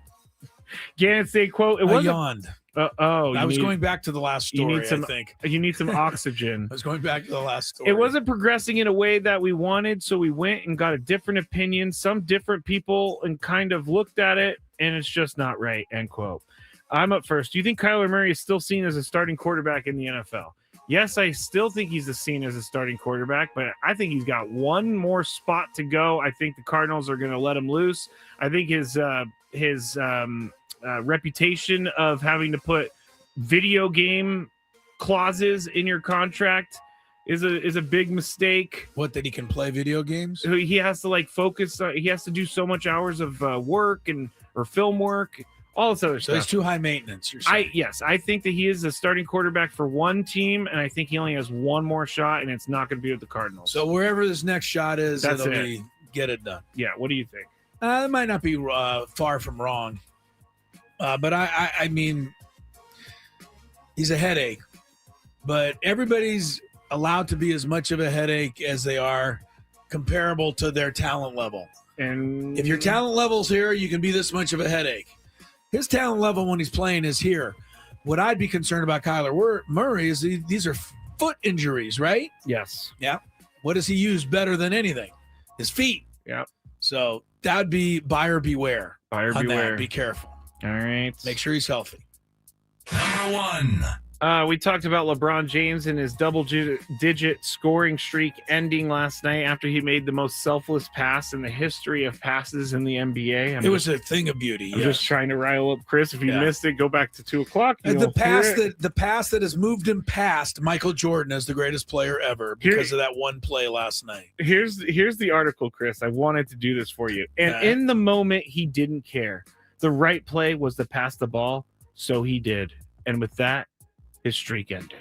Yeah. It's very dramatic. Oh, it was. Yeah. 1,297 consecutive games with double-digit scoring. Now, here is the question for you, Chris. They asked him after the game about the streak ending. LeBron said, or they asked him his thoughts. He said he had no thoughts and that they won. So that was all that mattered. Do you believe he didn't think about the streak ending at all? Do I believe that LeBron James really puts the team ahead of LeBron James all the time? That's not what I asked. What do you but go think? ahead. I think What you do you think? He thinks about this a lot. Okay. I think he does too. I mean, it's hard not to. Yeah. It's hard not to. It's a human nature thing. I would think if you pile up a streak for 18 years, it'd have to be a little on your mind. Yeah. So I don't believe him. I don't believe him either. I think Why don't that you he just be definitely honest and go, thinks you know about what, it. I thought about the streak, but it was my basketball instinct to pass it to the guy he was open. That would have been a That could have perfect been answer. it, but he said, no, we won. Yeah. I think he thinks about it, though. When he laid his head down on the pillow last night, he thought, man, damn, that was a good streak that came was a to an good end. streak. I'm going to start another one tomorrow. Yeah. Go another 18 years. Play till I'm 60. It's only going to last until I think he's getting towards the retirement. I like age. the real quick note going to the top here. I like the Knicks over the Jazz tonight. First period score at Madison Square right now. Knicks 23, Jazz nothing. Oh, okay. Good start to that game. That's a for the fantastic Knicks. start for the Knicks. Yes. All right, that's it for the big. Happy hour coming up.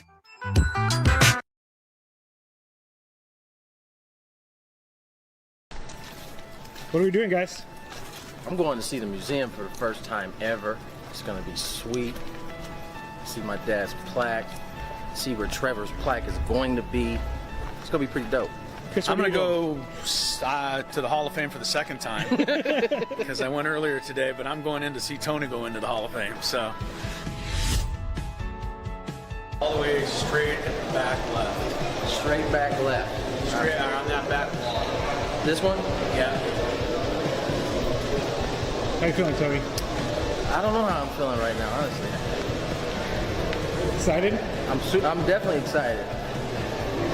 Hello. Eric, how you doing? Pretty good.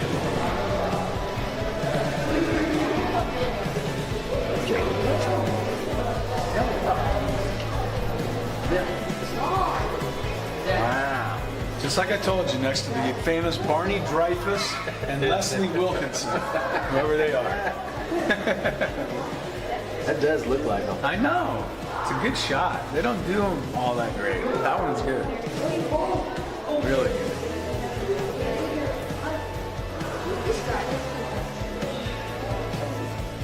I missed a year. 300. Must have been bad. Huh? I used to be. Not anymore, though. Oh, it's so cool. What team did you play on? I can give you a long list of them. Brewers, Padres, Dodgers, Phillies, Nationals. What position did you play? I played outfield. This was my dad.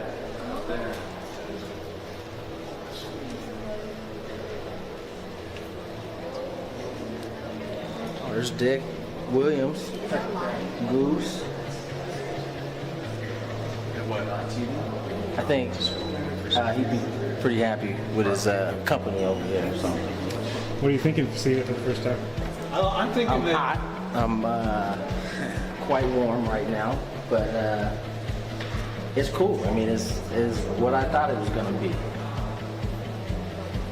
I mean, not too many people can say they have a dad that's enshrined in this place, so I think this is awesome. What are we doing, guys? I'm going to see the museum for the first time ever. It's going to be sweet.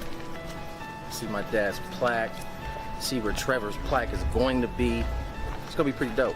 Chris, I'm going to go to the Hall of Fame for the second time because I went earlier today, but I'm going in to see Tony go into the Hall of Fame. So all the way straight and back left. Straight back left. Straight on that back wall. This one? Yeah. How you feeling, Tony? I don't know how I'm feeling right now, honestly. Excited? I'm definitely excited. Hello, Eric. How you doing? Pretty good.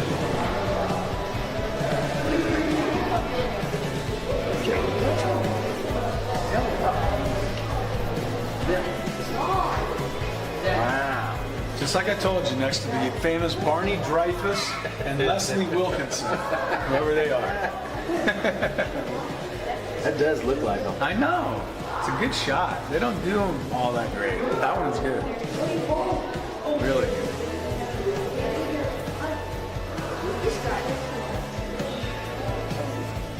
I missed a year. 300. Must have been bad. Huh? I used to be. Not anymore, though. Oh, it's so cool. What team did you play on? I can give you a long list of them. Brewers, Padres, Dodgers, Phillies, Nationals. What position did you play? I played outfield.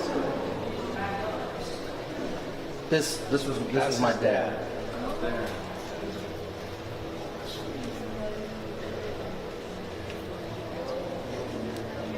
Oh, there's Dick Williams, Goose. I think he'd be pretty happy with his company over there. So. What are you thinking of seeing it for the first time? I'm thinking I'm hot. I'm quite warm right now, but it's cool. I mean, it's what I thought it was going to be. I mean, not too many people can say they have a dad that's enshrined in this place, so I think this is awesome. What are we doing, guys? I'm going to see the museum for the first time ever. It's going to be sweet. See my dad's plaque. See where Trevor's plaque is going to be. It's going to be pretty dope. Chris, I'm going to go to the Hall of Fame for the second time because I went earlier today, but I'm going in to see Tony go into the Hall of Fame. So all the way straight and back left. Straight back left. Straight on that back wall. This one? Yeah. How you feeling, Tony? Gwynn and Chris, 97.3 The Fan. Got a couple of scores on the board here in the college football championship games. James Madison trying to get into the playoff. How about that? Playoff? James Madison was what president? Skraby? Oh, my gosh, Chris. Got it? I have been listening to presidential elections podcast. Should know James second? Madison. He was the fourth president of the United States. It's all blending the together. order at the beginning was Washington, Adams, Jefferson, Yes. Madison. Okay. Anyway, That's they're really, ahead that's of, really upsetting to me. I'm sorry, you're upset. I've been James, listening to this podcast. James Madison 10, Troy 7, second quarter, early second. Later, Boise State, UNLV. And we shouldn't forget this volleyball match, which has... Is it ending? It has ended. It has ended. Uh-oh. I don't like USD won the Oh. Two of the first three sets. K-State, though, Oh, no. came back. Oh, no. Won a fourth set and then 15-12 in the fifth. Oh. K-State advances in the NCAA Women's Volleyball Championships. Well, is a bummer. It is a bummer. So K-State moves on to the second round. USD season ends at 25-5. Can I go back and just realize how embarrassing that was? I didn't know James Madison was the 4th president, and I said he was the 2nd, because that's. I think most people should know the top 10, top 8. What's legit to know? Like what should everybody know? Top 5? Yeah, because when you get past 7 or 8, I start to get a little confused personally. Oh, me too. I mean, there's a Harrison in there. There's a couple of Harrisons. You got Polk. There's a Polk. There's a Tyler, a Taylor. Yeah, Tyler, Taylor. Like I know the first few, right? Washington, Jefferson, Washington, Adams, Jefferson, Madison Monroe, Quincy Adams, yes. Andrew Jackson 7, Martin Van Buren 8, and then I start to fade. Pick it back up with Lincoln at 16. I've always known that one. And now they're in the mid to late 40s. And I think this is the 45 right now. It's not 47? Maybe. I'm not sure. Be. Yeah, not sure. I don't know how many years they've been calling it POTUS. Oh, I don't know either. 6, 10? Really? That's it? John F. Kennedy was not the POTUS. Oh. There's just no way. Well, they didn't have that term. They didn't have the then. Twitter handles back then. Right. Hey, you want to hear something interesting about Andrew Jackson? Number 7, and he's on the $20 bill. Yes, he is. Yeah, he was a controversial figure in our history, but his wife, when he was going through the Mrs. Jackson. Yes, the election, mm-hmm. His wife was the subject of targeted ads by John Adams and all that crew, and they basically said she was I can't even say the word. You know what I'm saying? She was philandering around town.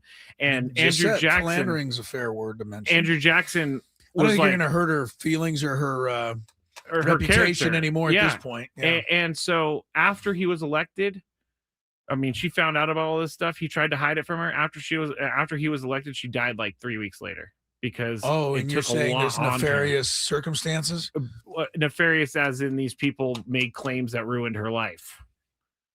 And do you know the only president that was not married ever? Mr. Buchanan. James Buchanan, answer. Last thing about presidents. Okay. I'll take one more. You'll take one more about presidents? Yeah. I wish I... Oh, have you seen this new show on Netflix, Death by Lightning? It's about James Garfield. Oh. And his month in office. He was killed, yes. But it's a very good show on Netflix. It's he was 4 only episodes. in office for a month? I think less it was than William Henry Harrison? I think it was a month. William Henry Harrison died, got sick at the inauguration. Ooh, that is tough. Yeah. And do you know that some people think that the water in the White House had bad stuff in it, and that's why so many presidents died back in the day, because the water was contaminated?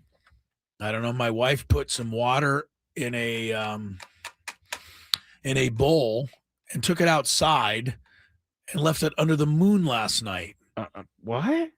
My wife says that because of the moon last night, which was, she termed it a super moon. I don't even know what that is.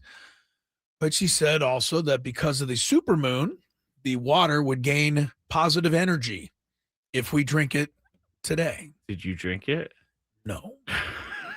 By the way, it wasn't a month. I'm not knocking her. I'm just saying that was her thing. You know what? I wouldn't mind trying something like that one day. What do I have to lose? Drinking moon water. Try it. Yeah, that's what she called it. Moon water. Garfield was president from March 4th through September 19th, so more than a month. But Death by Lightning, Netflix, just came out a month ago. Great show about it. James Garfield, 1881. He was replaced after his death by one of my favorite named presidents, Chester A. Arthur. Chester A. Arthur. Don't know a thing about him.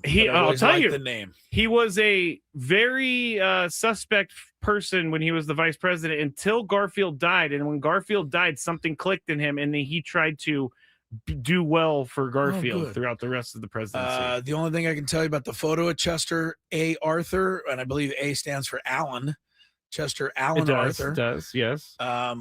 Those sideburns got to go. They are pretty Those brutal. are really, really unkept. Those are really bad. You know, Manny Machado tried these, and not those. No, he tried. Manny, I don't think could grow a beard that well, but these are brutal. Chester Allen Arthur, man of unkept sideburns. A lot of unkept sideburns back then. Let's go back to college football with the playoffs and Miami back in the situation. You cannot get over this. No, I'm not. We're moving past the Notre Dame comparison because tomorrow Virginia plays Duke for the ACC title. And you might wonder, why isn't Miami playing? Right? They're the best team. So how did they not make it? Well, Virginia won the conference at 7-1, so they have to be in. Miami was in a 5-way tie for second at 6-2. That sound familiar, Aztec fans? Yeah. Whereas the Aztec thing was decided by the computer ranking the best team, the ACC was not. Because if the ACC turned it over to the computers, pretty sure Miami would have got the nod as the best team. But the ACC's determining factor in a 5-way tie like that was your record against the rest of the opponents you played in the conference, their winning percentage. Okay. So Duke was 6-2 against a group that had a winning percentage at, let's say, 585. Miami's 6-2 opponents had a percentage of like 581. So Duke was determined to the better team. So Miami gets the complaint on so many different fronts. Like they were passed over by a Duke team that is 7-5 this year. A Duke team that is ranked by the FPI, the Pro Football, or the Football Input Index. Something index. Miami's 7th, Duke's 46th. But it's Duke getting to play for the title. Okay, here's college football. Here's my other question. You suck. God. Gotta rate that one. It's so many stupid things. My question is, why are we complaining if this has always been the thing? I don't know, because they just got to do better. I mean, the conference, I don't know what they can do. How about not having conferences with 39 teams in them so that everybody gets to play everybody? Well, that would help. Then it would be easy, right? That would be very easy, yes. It would, yeah. I mean, we've been talking about it all week. That's College okay. football's broken. Last night, I stayed up all night and watched continued replays of the Miami Notre Dame game that the ACC network put on. You're insane. I didn't do that, but they put them on. I told you that earlier the week. Yes, they did do that, which I do love. Yeah, I do love. I thought it was great. ACC said, hey. And, of course, the Notre Dame AD's come out, too, and he said, well, we're the hottest team in the country. Okay. Yeah, you're 10 in a row. But one of your losses was to Miami. So shut up. Notre Dame should not be in. They should just do like a I don't even know what they should do. Nothing They're never going to do anything. Celtics 69, Lakers 46. Duh. Right? Lakers are missing their two best players who just happen to not be in the mood to play tonight or whatever. How's the Hillbilly Mamba doing? Hillbilly's got 12. Okay. Jaylen Brown has 11. So the Hillbilly's winning, but his team is not. Well, that's a bummer. All Celtics at this point.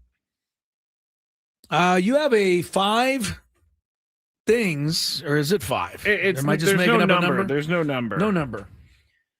But you have things you can't wait for next week's winter meetings. Things I'm looking forward to. Yeah. Things I'm warning people about. All right, and you didn't even get me in on this, so I'm excited to find out what it might be. Yes. And after you find out again that there's still a log jam on the 5 North at Delmar Heights. Yeah, that's going to be later in the break because she needs to update it. So okay, well, you'll get that in the break, and then we'll come back with Skraby's winter meetings preview.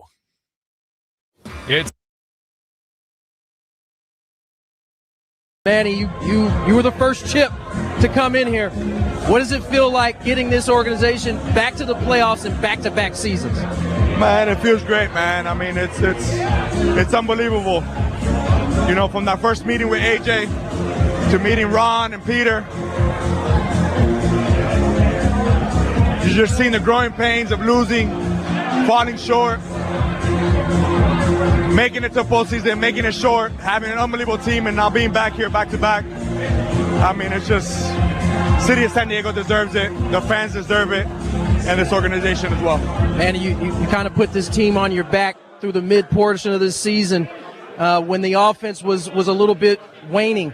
I mean, this is kind of what you do. How good does it feel to get them to this point and then have your teammates kind of pick you up there at the end? Oh, yeah, man. I mean, I came here for a reason, was to win and pick up a team and ride, you know, and this is what I do. I've done it my entire career, continue doing it, and I got faith in my boys. I know that I can ride for a team for a little bit, and I know my boys are going to come up there and pick me up when I'm down as well, and they did that this whole month. And they picked me up, and look where we are, man. We fought, we've grinded, you know, we've gone through the gauntlet as a team, and man, it just feels so good. Feels so good. You guys, you kind of mentioned it. Last year, you guys got to the second half and just rolled. This year, it wasn't that easy. You guys had to really grind it out. Does it make getting to this point that much more fulfilling when you had to work that hard to get there? I wouldn't say that because it's hard. I wouldn't say that, but man, it feels good to win. Feels good to win, to be back in this spot. And yeah, it hasn't been easy, but this team has fought. We fought since last year, and we're going to continue to do it. You guys got 5 more games to go against some opponents that obviously the Brewers are where they are. The Diamondbacks still in this bad boy. Yes, what are you guys trying to accomplish in these last 5? We're not stopping. We're not stopping. Keep playing good baseball. We're going to continue to do it. You know, this isn't over. We got to get hot. We got to get going now, and we've been showing clips and going, but we got guys fully going. We got guys doing the things that need to get back to, and we're gonna get rolling. And when this business isn't finished, we gotta continue to the end. Congratulations, my friend. Manny, you were the first chip to come in here. What does it feel like getting this organization back to the playoffs and back-to-back seasons? Man, it feels great, man. I mean, it's unbelievable. You know, from that first meeting with AJ to meeting Ron and Peter, you just seen the growing pains of losing, falling short, making it to postseason, making it short, having an unbelievable team, and now being back here back to back. I mean, it's just City of San Diego deserves it. The fans deserve it, and this organization as well. Man, you kind of put this team on your back through the mid portion of this season when the offense was a little bit waning. I mean, this is kind of what you do. How good does it feel to get them to this point and then have your teammates kind of pick you up there at the end? Oh, yeah, man. I mean, I came here for a reason, was to win and pick up a team and ride, you know, and this is what I do. I've done it my entire career, continue doing it, and I got faith in my boys. I know that I can ride for a team for a little bit, and I know my boys are going to come up there and pick me up when I'm down as well, and they did that this whole month. And they picked me up, and look where we are, man. We fought, we've grinded, you know, we've gone through the gauntlet as a team, and man, it just feels so good. Feels so good. You guys, you kind of mentioned it. Last year, you guys got to the second half and just rolled. This year, it wasn't that easy. You guys had to really grind it out. Does it make getting to this point that much more fulfilling when you had to work that hard to get there? I wouldn't say that because it's hard. I wouldn't say that, but man, it feels good to win. Feels good to win, to be back in this spot. And yeah, it hasn't been easy, but this team has fought. We fought since last year, and we're going to continue to do it.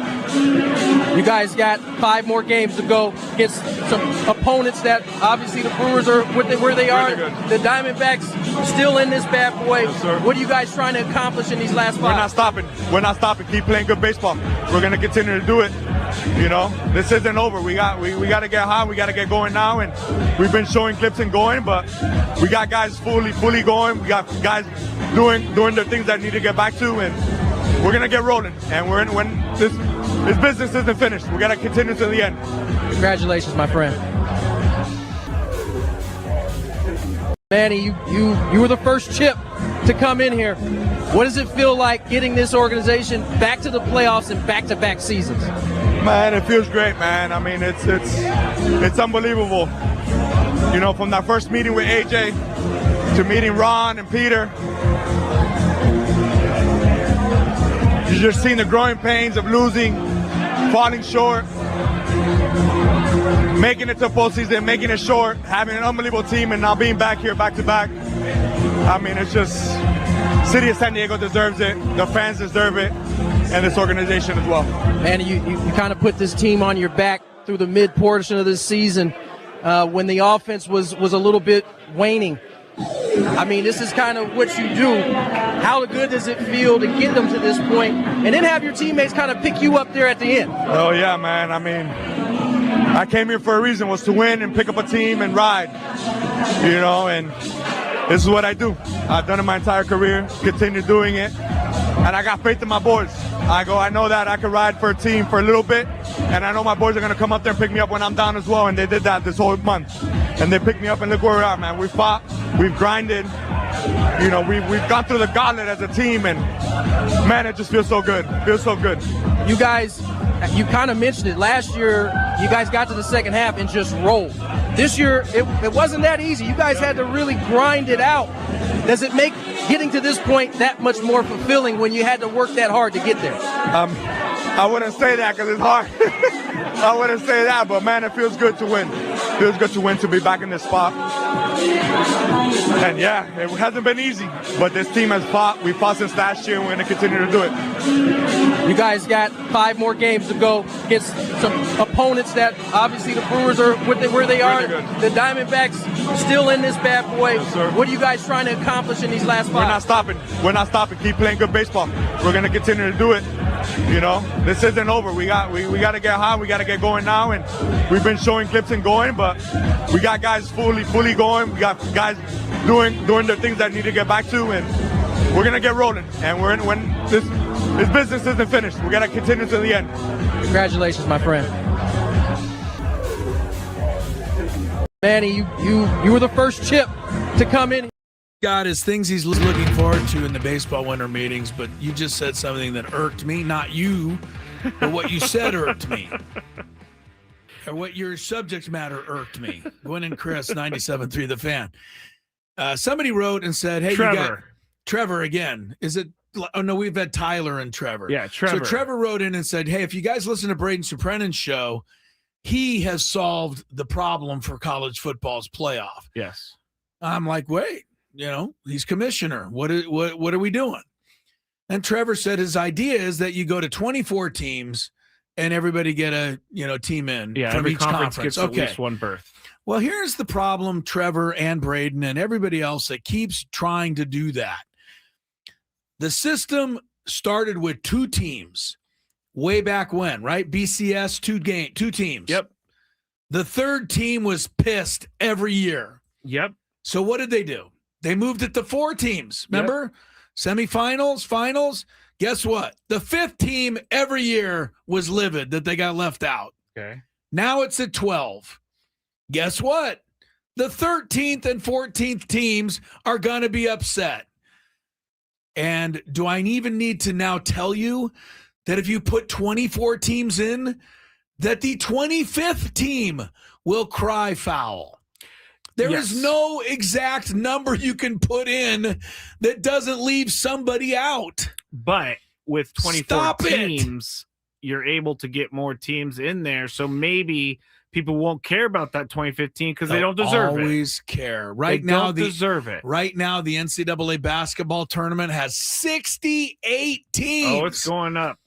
And every year, number 69 is left out. Every year. There's a snub. Somebody didn't make it that should have made it.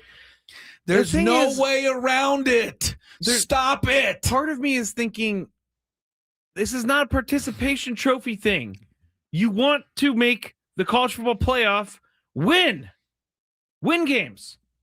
That's it. Or you do it, our buddy Feinbaum wants. Just damn. Basically put all 12 SEC teams in and let them play it out because they're the best teams. Feinbaum would love it. As he says. He would love it. All right, you ready for my things? Yeah, let's go to some winter meeting news. News that might be made. We haven't dusted off this in a while. Hey, there we go. All right. All guests on 97.3 The Fan join us on the David P. Shapiro Fan Hotline. David P. Shapiro, criminal defense attorneys helping good people regain control of their future when charged with a crime since 2010. Visit davidpshapirolaw.com. All right, these are just some random things I was thinking about through the week.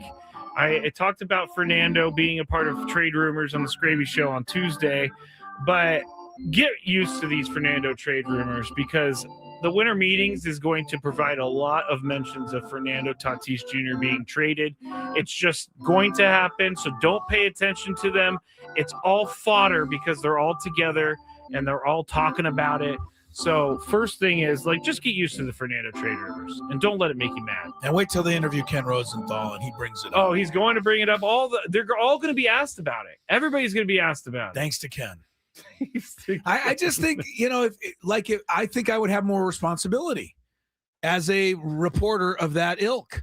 If you're going to make me one of the baseball national guys, I don't think it's fair for me to just make stuff up so that everyone has to be asked about it. Here's my scenario. I got to at least Tuesday. have some semblance of accuracy. Here's my scenario. I just don't see it with Ken Rosenthal. I presented on Tuesday. What if Ken texted someone within the Padres saying, is there any chance that Fernando gets traded this offseason? That person texts back, not likely, but never say never. Not enough. Not nearly enough. You need two people, and they both have to say there's a real chance it could happen before you start writing, hey, the Padres are actively trying to trade him. Okay. I buy into that. My next one, AJ Preller. Does he get an extension, or are we just going to keep him lame duck for the rest of eternity? Because it was reported like nearly a month ago that the extension was likely, and there's been no news. What was reported right after that? I don't know. What was? The fact that the Seidlers are now actively looking to sell the team. Yes. That changes things. It does change dramatically. Things. But AJ's going to have to be patient. That's all. I don't know. I don't like the lame duck thing going into He's for not him. A lame duck. It's different. It's not like players have to play for him and be worried about him being the manager and them saying, well, you're not going to be back next year, so I don't care. I don't have to play for you. This is a general manager. He has a job to do this year, and that's to put together a good team. Okay, well, and he's being paid to do it. Expect some questions about AJ Preller's extension. There'll be some questions, but to me, it doesn't change the job at hand for him. All right, next one. Because we've talked about it enough this week and weeks leading up to this, but how much do you think we're going to hear about Mason Miller becoming a starter? Is that going to be a main topic, main storyline for the Padres? I don't agree with Sam Levitt. I do, actually, a lot of times. He hit it on the head, what I think. And that is why you would ever want to take a chance at weakening the team's biggest strength. Yeah. And then make that mediocre with the no guarantee that Mason Miller is going to be a great starter. Correct. I just, sure you can mention it, but I just think there's no way the Padres are going to do this. And then I'll be wrong when Mason Miller starts the first weekend. Me too, Chris. Me too. If you used Mason Miller and Morejon as starters, you'd say, okay, good, we got them now. Who's your closer? You going with Estrada? What do you got? What do you got? Jason Adam will be back. Jason Adam. Okay. But I'd rather keep Mason Miller there. Obviously, the answer's in front of us, and we're not paying attention to it. You have the best bullpen in baseball if you keep it as it is, I think, or at least pretty darn close to it. Let me see. Oh, yeah. How much will you hear about that? That's going to be a big storyline. Sorry, I just kind of brain farted for a second. Brain farted. Oh, you said that. Yeah, you could say said that. Brain cramped. Okay, brain a little more cramped classy. a little bit. Oh, goodness. The next one. Do you think there's going to be a Padres trade, no matter how big or no matter how small? Yeah, the odds would be in favor of that, I think. The odds would be in favor. You know what? No, I don't think they do anything. I don't think they make any trades. I don't think they sign any players. I think we're going to be in a holding pattern like we were last year until about spring training time. But you're just saying, well, they make a trade next week. Next week, yeah. Oh, yeah. No, the odds are against that. Yeah, the odds are against that. But AJ Preller surprised us before. All right, finally, generally around baseball, not just Padres related, what is going to be said about the upcoming CBA? Are sides going to dig in more on their side, or are they going to kick the can down the road on it? Or what is Rob Manfred going to say? Because this is going to be a big topic of conversation at the winter meetings.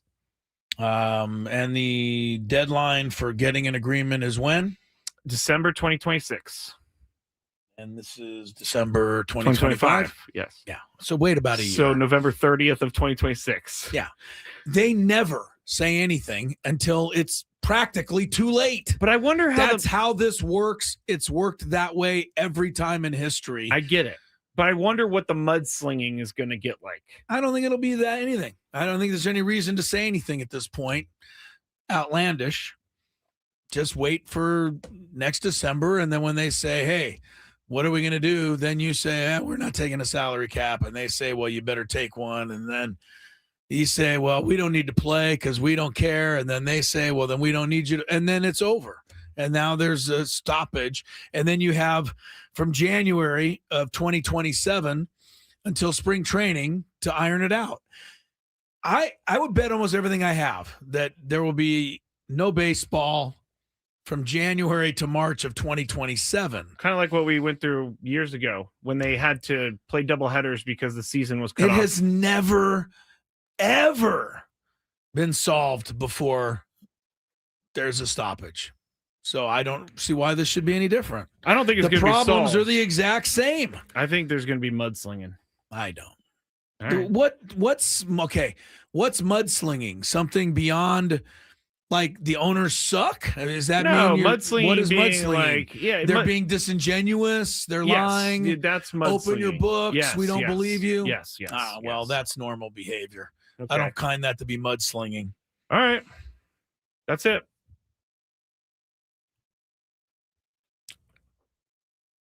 What? Why did Chris just throw me a string cheese? Because I'm string cheese slinging. Here comes the sinister sling. I just like the mud slinging verbiage. I know. I told you. I've been listening to these presidential string podcasts. Cheese sling you. That was a good catch, though. Not bad. All right.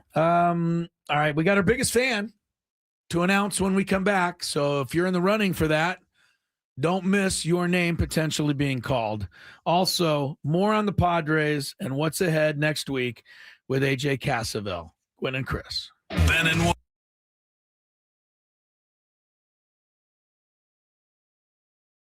AJ, this season started off amazingly well, and it kind of had to tread water there in the middle part of the season. You go out, you make the moves to improve this ball club. Is this part of what you envisioned when you went out and made those moves? Yeah, I mean, I think, we played great ball to start the season. Hopefully we start the year and end the year playing our best ball of the year. And, yeah, I think the deadline, we needed to round the club out. So we thought we had a team that could get to this point. Probably, knew we needed some reinforcements.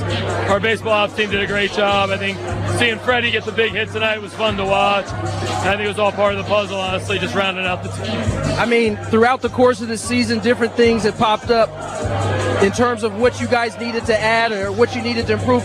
Talk about this coaching staff, because they seem to pull a lot of things out of guys that hadn't reached the potential that we've seen them reach this year. Yeah, I mean, you look at Gavin Sheets that comes here with the opportunity, talking to Schulte, Victor, Mike McCoy's done an unbelievable job with Gavin. You see guys like, at the end of the day, you look at the bullpen piece of David Morgan coming up through the organization, coming right into the mix in the big leagues. Schulte every day. It's every day is to talk about what baseball excellence looks like. It's a teaching class. The group is it's a thankless job. They're here at noon every day. They're the last guys to leave. It's a huge part of our success is our coaching staff. And when you can give them talented players and then see those guys achieve and overachieve, that's a testament to the work the staff does every day. Probably one of the moves that doesn't get talked about enough is you bring Nick Pivetta in kind of last minute. You had to get creative. Just talk about that signing and how big it was for this ball club. Yeah, it's kind of fitting he's on the mound today in a clinching game because he's been that guy all year long. I think he was a guy throughout the offseason kind of monitoring his market. And, with Joe's injury, Musgrove being out, we knew we were a little short on the starting pitching side. And, we got to February and, a guy like Pavetta's still out there who our R&D teams talked about for the last few years is a guy that we thought we could take to a different level. And he's become here and been unbelievable, been the ace of the staff. It's great to see him out there. Can we talk about Manny Machado? I mean, you got to see him reach some career highs this year. This was your first real big signing you brought here, and now for the first time in 19 years, this team is going to back-to-back playoff appearances. this has got to be kind of all coming together. Obviously, there's a big prize at the end that you want to get to, but this has got to feel right now. Yeah, I mean, you can really go around the room and talk about, thought process and where we're at with trades, free agent signings, but obviously bringing Manny here to San Diego, you're bringing a superstar in the prime of his career in a city where kind of people were used to those superstars going out the other way. You've seen it your whole life.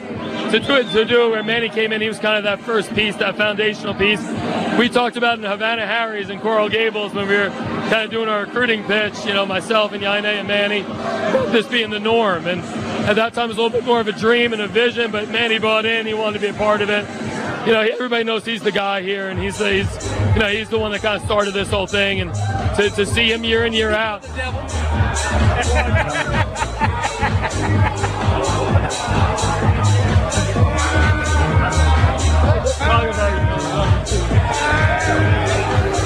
Sounds like Manny has intercepted AJ. He has indeed.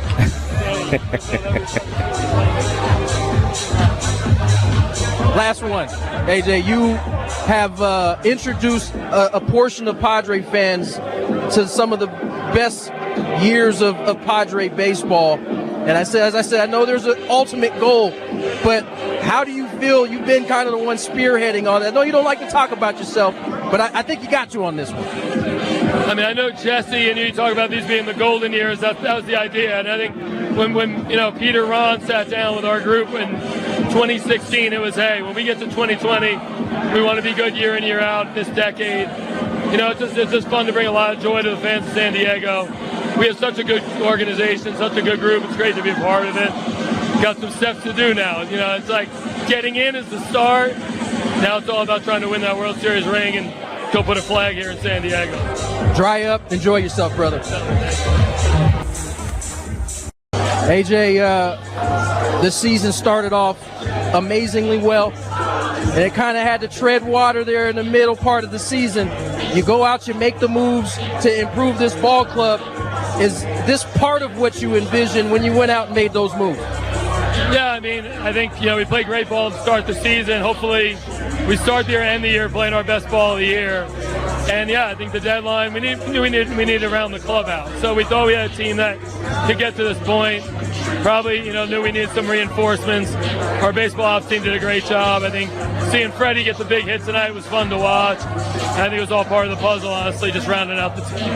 I mean, throughout the course of the season, different things have popped up in terms of what you guys needed to add or what you needed to improve. Talk about this coaching staff, because they seem to pull a lot of things out of guys that hadn't reached the potential that we've seen them reach this year.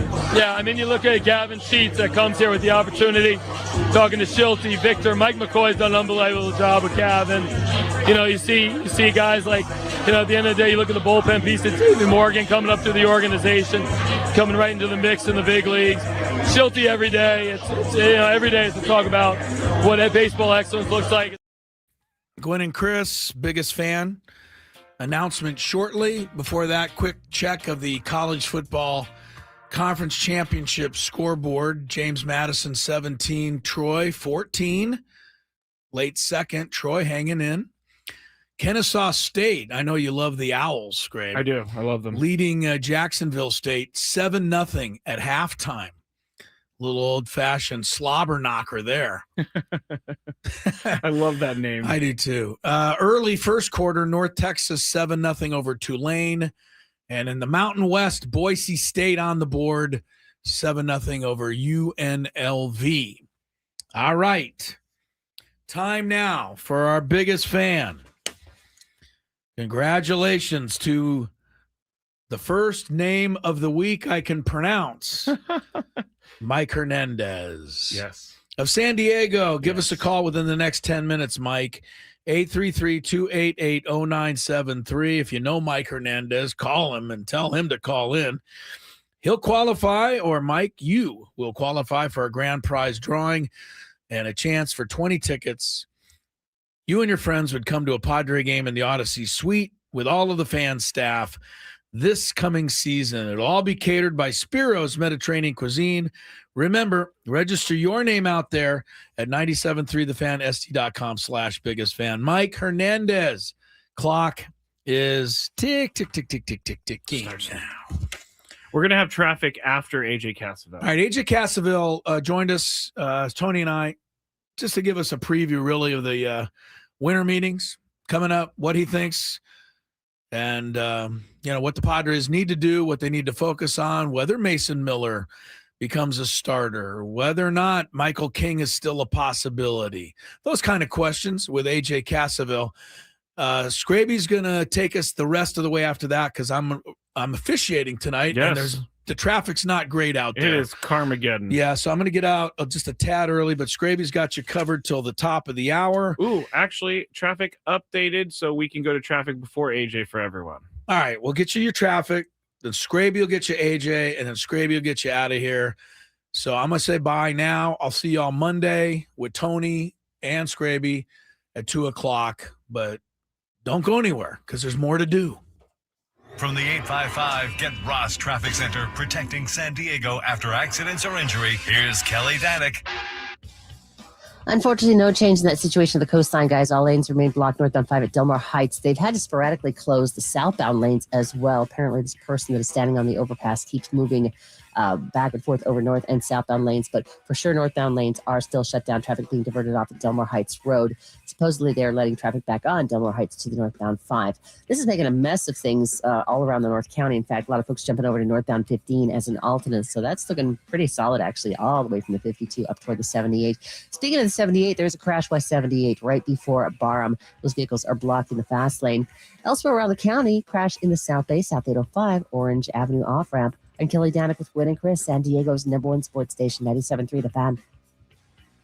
All guests on the 97.3 The Fan join us via the David P. Shapiro fan hotline. Love that guy. David P. Shapiro, I do. Also, a criminal defense attorney. He helps good people. That's why you like him, Skrabe. He helps good people regain control of their future when they're charged with a crime. He's been doing it since 2010. Visit davidpshapirolaw.com. AJ Cassavell. Decade and a half. Right there. Right. Yeah. That's right. Same time as the Warriors have dominated the NBA. Right. AJ Cassavell, MLB.com. Welcome to the program. How is your December going? It's good. It's about to probably get a little busier with the winter meetings, but right now it's so far so good.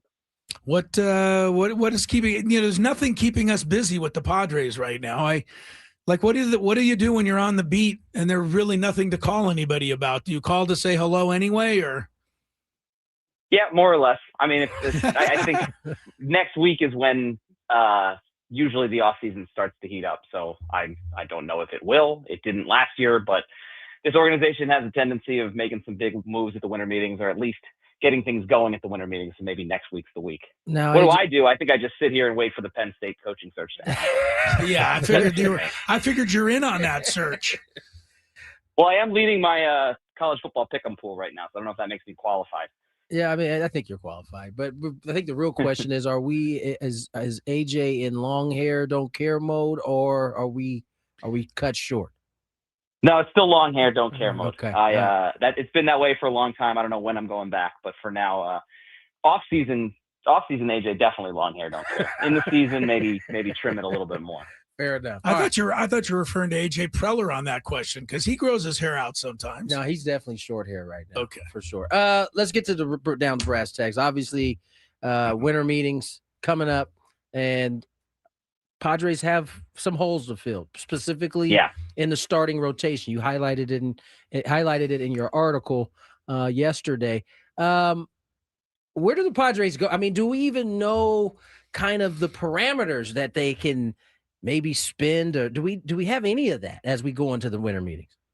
I don't think we have the parameters. I do think there are some parameters. I just don't necessarily know what they are. Okay. I mean, they're going to need starting pitching in some way, shape, or form, and they had some money come off the books with some of the guys that left last year, and obviously the guys that are free agents now. And so, I mean, I've written this a dozen times, but they need to find, I think, the next Nick Pivetta, the guy that they can find on a reasonable deal. Probably not the deal that Dylan Cease got or what Michael King's likely to get, but who could have that ceiling of becoming a front of the rotation type starter. And then they probably need to add 2 other starters around that. And so I think if you're doing that shrewdly, you can do it with some kind of like look at the finances and make it work.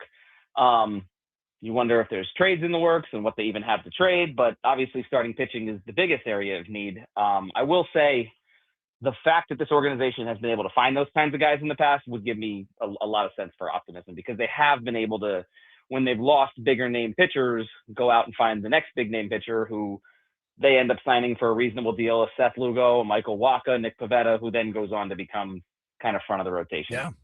Excuse me, and traded for Michael King, who I don't think anybody thought would be a front of the rotation guy until he was.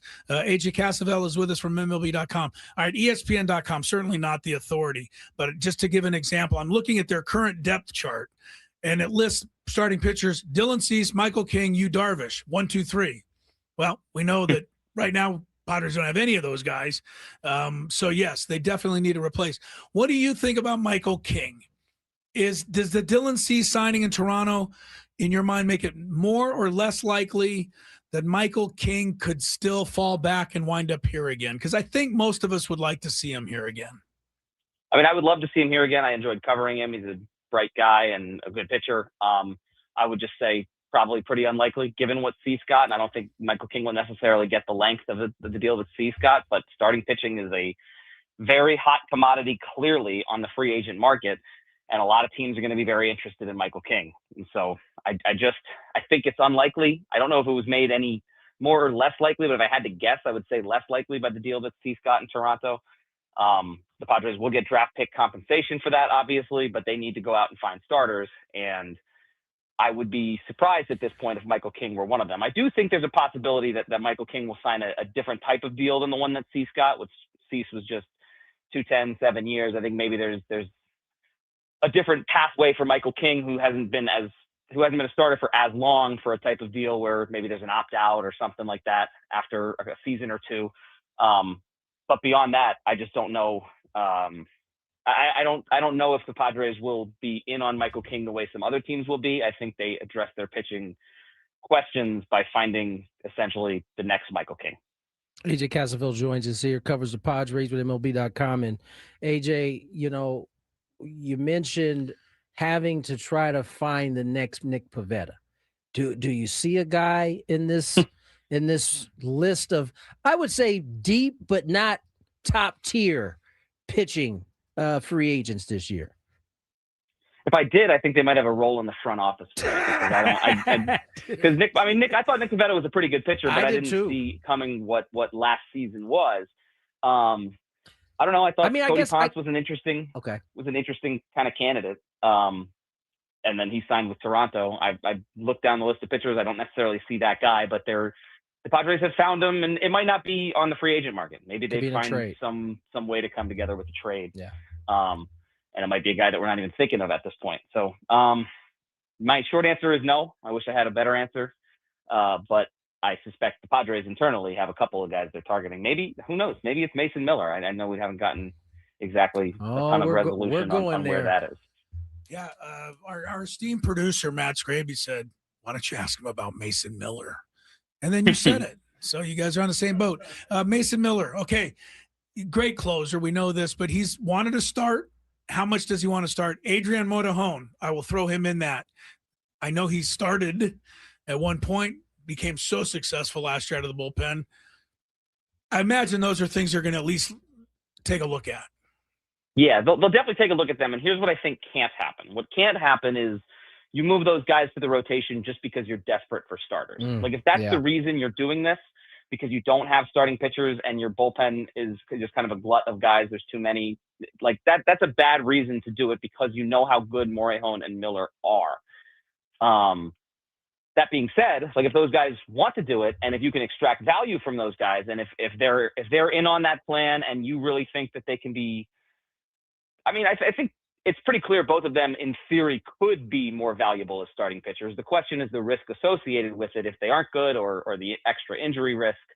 I think there's some merit to discussing it. I think we'll probably find out soon what the Padres' plan is. I just don't think they're going to go into this with the plan being, well, we don't have starting pitchers, we need somebody, let's throw these two guys into the mix. I think it's going to be more, I think we can get more from these guys as starting pitchers without as much risk. And the Padres have proven they can do it in the past. But if it's like there's clearly so much value for those two guys. I think you could make the case that they were maybe the two best relievers on National League teams by the end of last season. Like they weren't, neither of them were first or second team All MLB. I think they both should have been. And I think that they provide a ton of value already in the bullpen. AJ Preller said it at the general managers meetings that he didn't want to take a strength and a weakness and turn them into kind of two mediocre aspects of the roster. Like you want to keep the strength in the bullpen and then make the rotation into something that I think the Padres have had pretty good rotations the last few years. I think they could probably find that on the open market, even if they don't end up transitioning those guys into a starting role. That's well said, AJ, because the reality is, in order for it to be the success that everybody wants, that means they would have to be a starter, at least at the same level that they were a reliever, or else you are taking one strength and making two mediocre. So we'll see how AJ Preller decides to kind of put this whole thing together. AJ Cassavell joins us here on Gwynn and Chris. And AJ, pitching is where we've kind of focused on, but it certainly isn't the only hole that the Padres have to address. DH / first base, also a part of that conversation. There seems to be some options there, but again, without knowing what the Padres can spend or what they are interested in spending, it's kind of hard to really decipher who those guys will be. Yeah, and that's the interesting part of all this. Like, obviously, Luis Arraez is a free agent now. Ryan O'Hearn's a free agent now. Those should be guys that interest the Padres, but, like, it depends on what the market says and what the Padres have to spend on those guys, because I think their bigger needs are elsewhere. It also is going to be interesting kind of philosophically, like what direction they take the offense. Obviously, it's a pretty contact-prone offense that has kind of in some ways been made out to be a bad thing. It clearly is not. Like, look at what the Blue Jays did when you combine contact-heavy approach with some slug.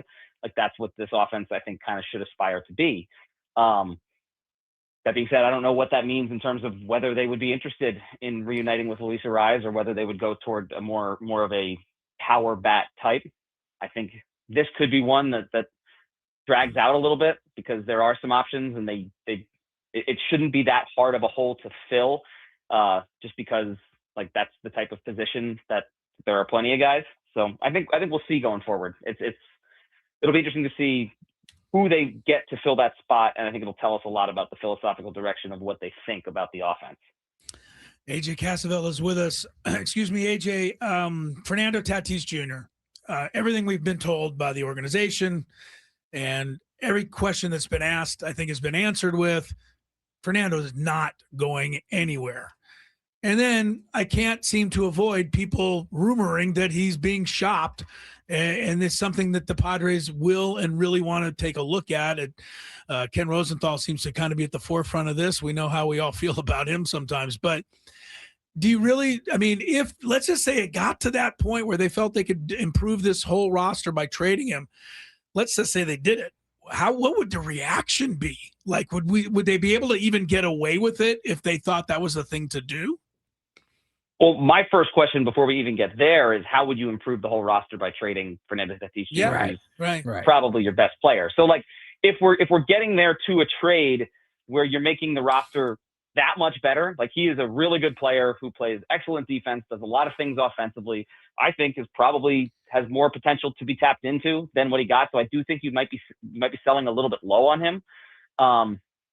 Like, are you able to make the roster better? And if you're not, then it's a non-starter. If you are, I frankly don't necessarily see how that happens. But if you are, then you have to, I think, probably entertain it, because it's the job of the general manager. But also, it just seems so unlikely that you could find that, and so tricky to make that work. That I think this is one where I believe the Padres when they say they're really not interested. That doesn't mean they're not going to field phone calls when the phone calls come in, if the phone calls come in. But I don't see it because of what you said about making the roster better by making that trade. I just don't see how that happens. AJ, do you think Jake Cronenworth is a Padre in 2026 to start the year? Yeah, I think yes. But I'm a little more skeptical than I would have been. I mean, you've been mentioned in trade rumors before.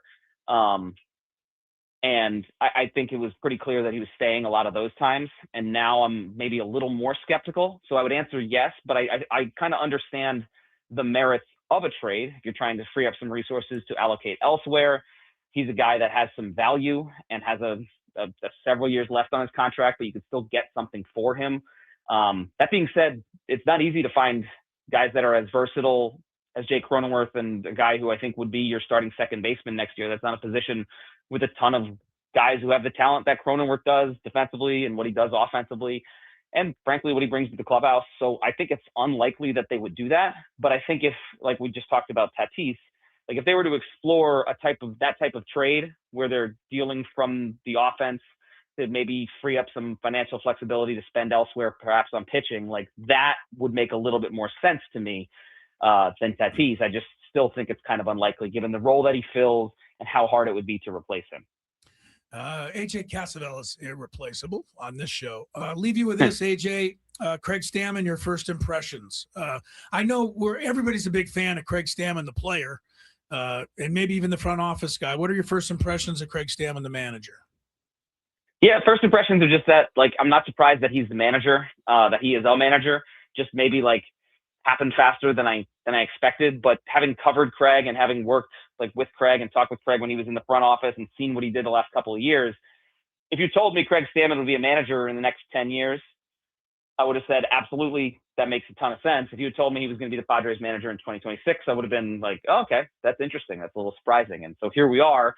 I just think he has all the tools and kind of all the wisdom and knowledge he needs to succeed as a first-time manager, but that just doesn't guarantee anything with a first-time manager because you kind of never know how these things go. And a lot of times it's out of the control of the manager, basically, how it goes. So we'll find out, I think, more come spring training and whatnot, but I think he has all the tools in terms of just the emotional aspect relating to guys, as well as the tactical acumen to make it work. We'll just have to find out whether it does.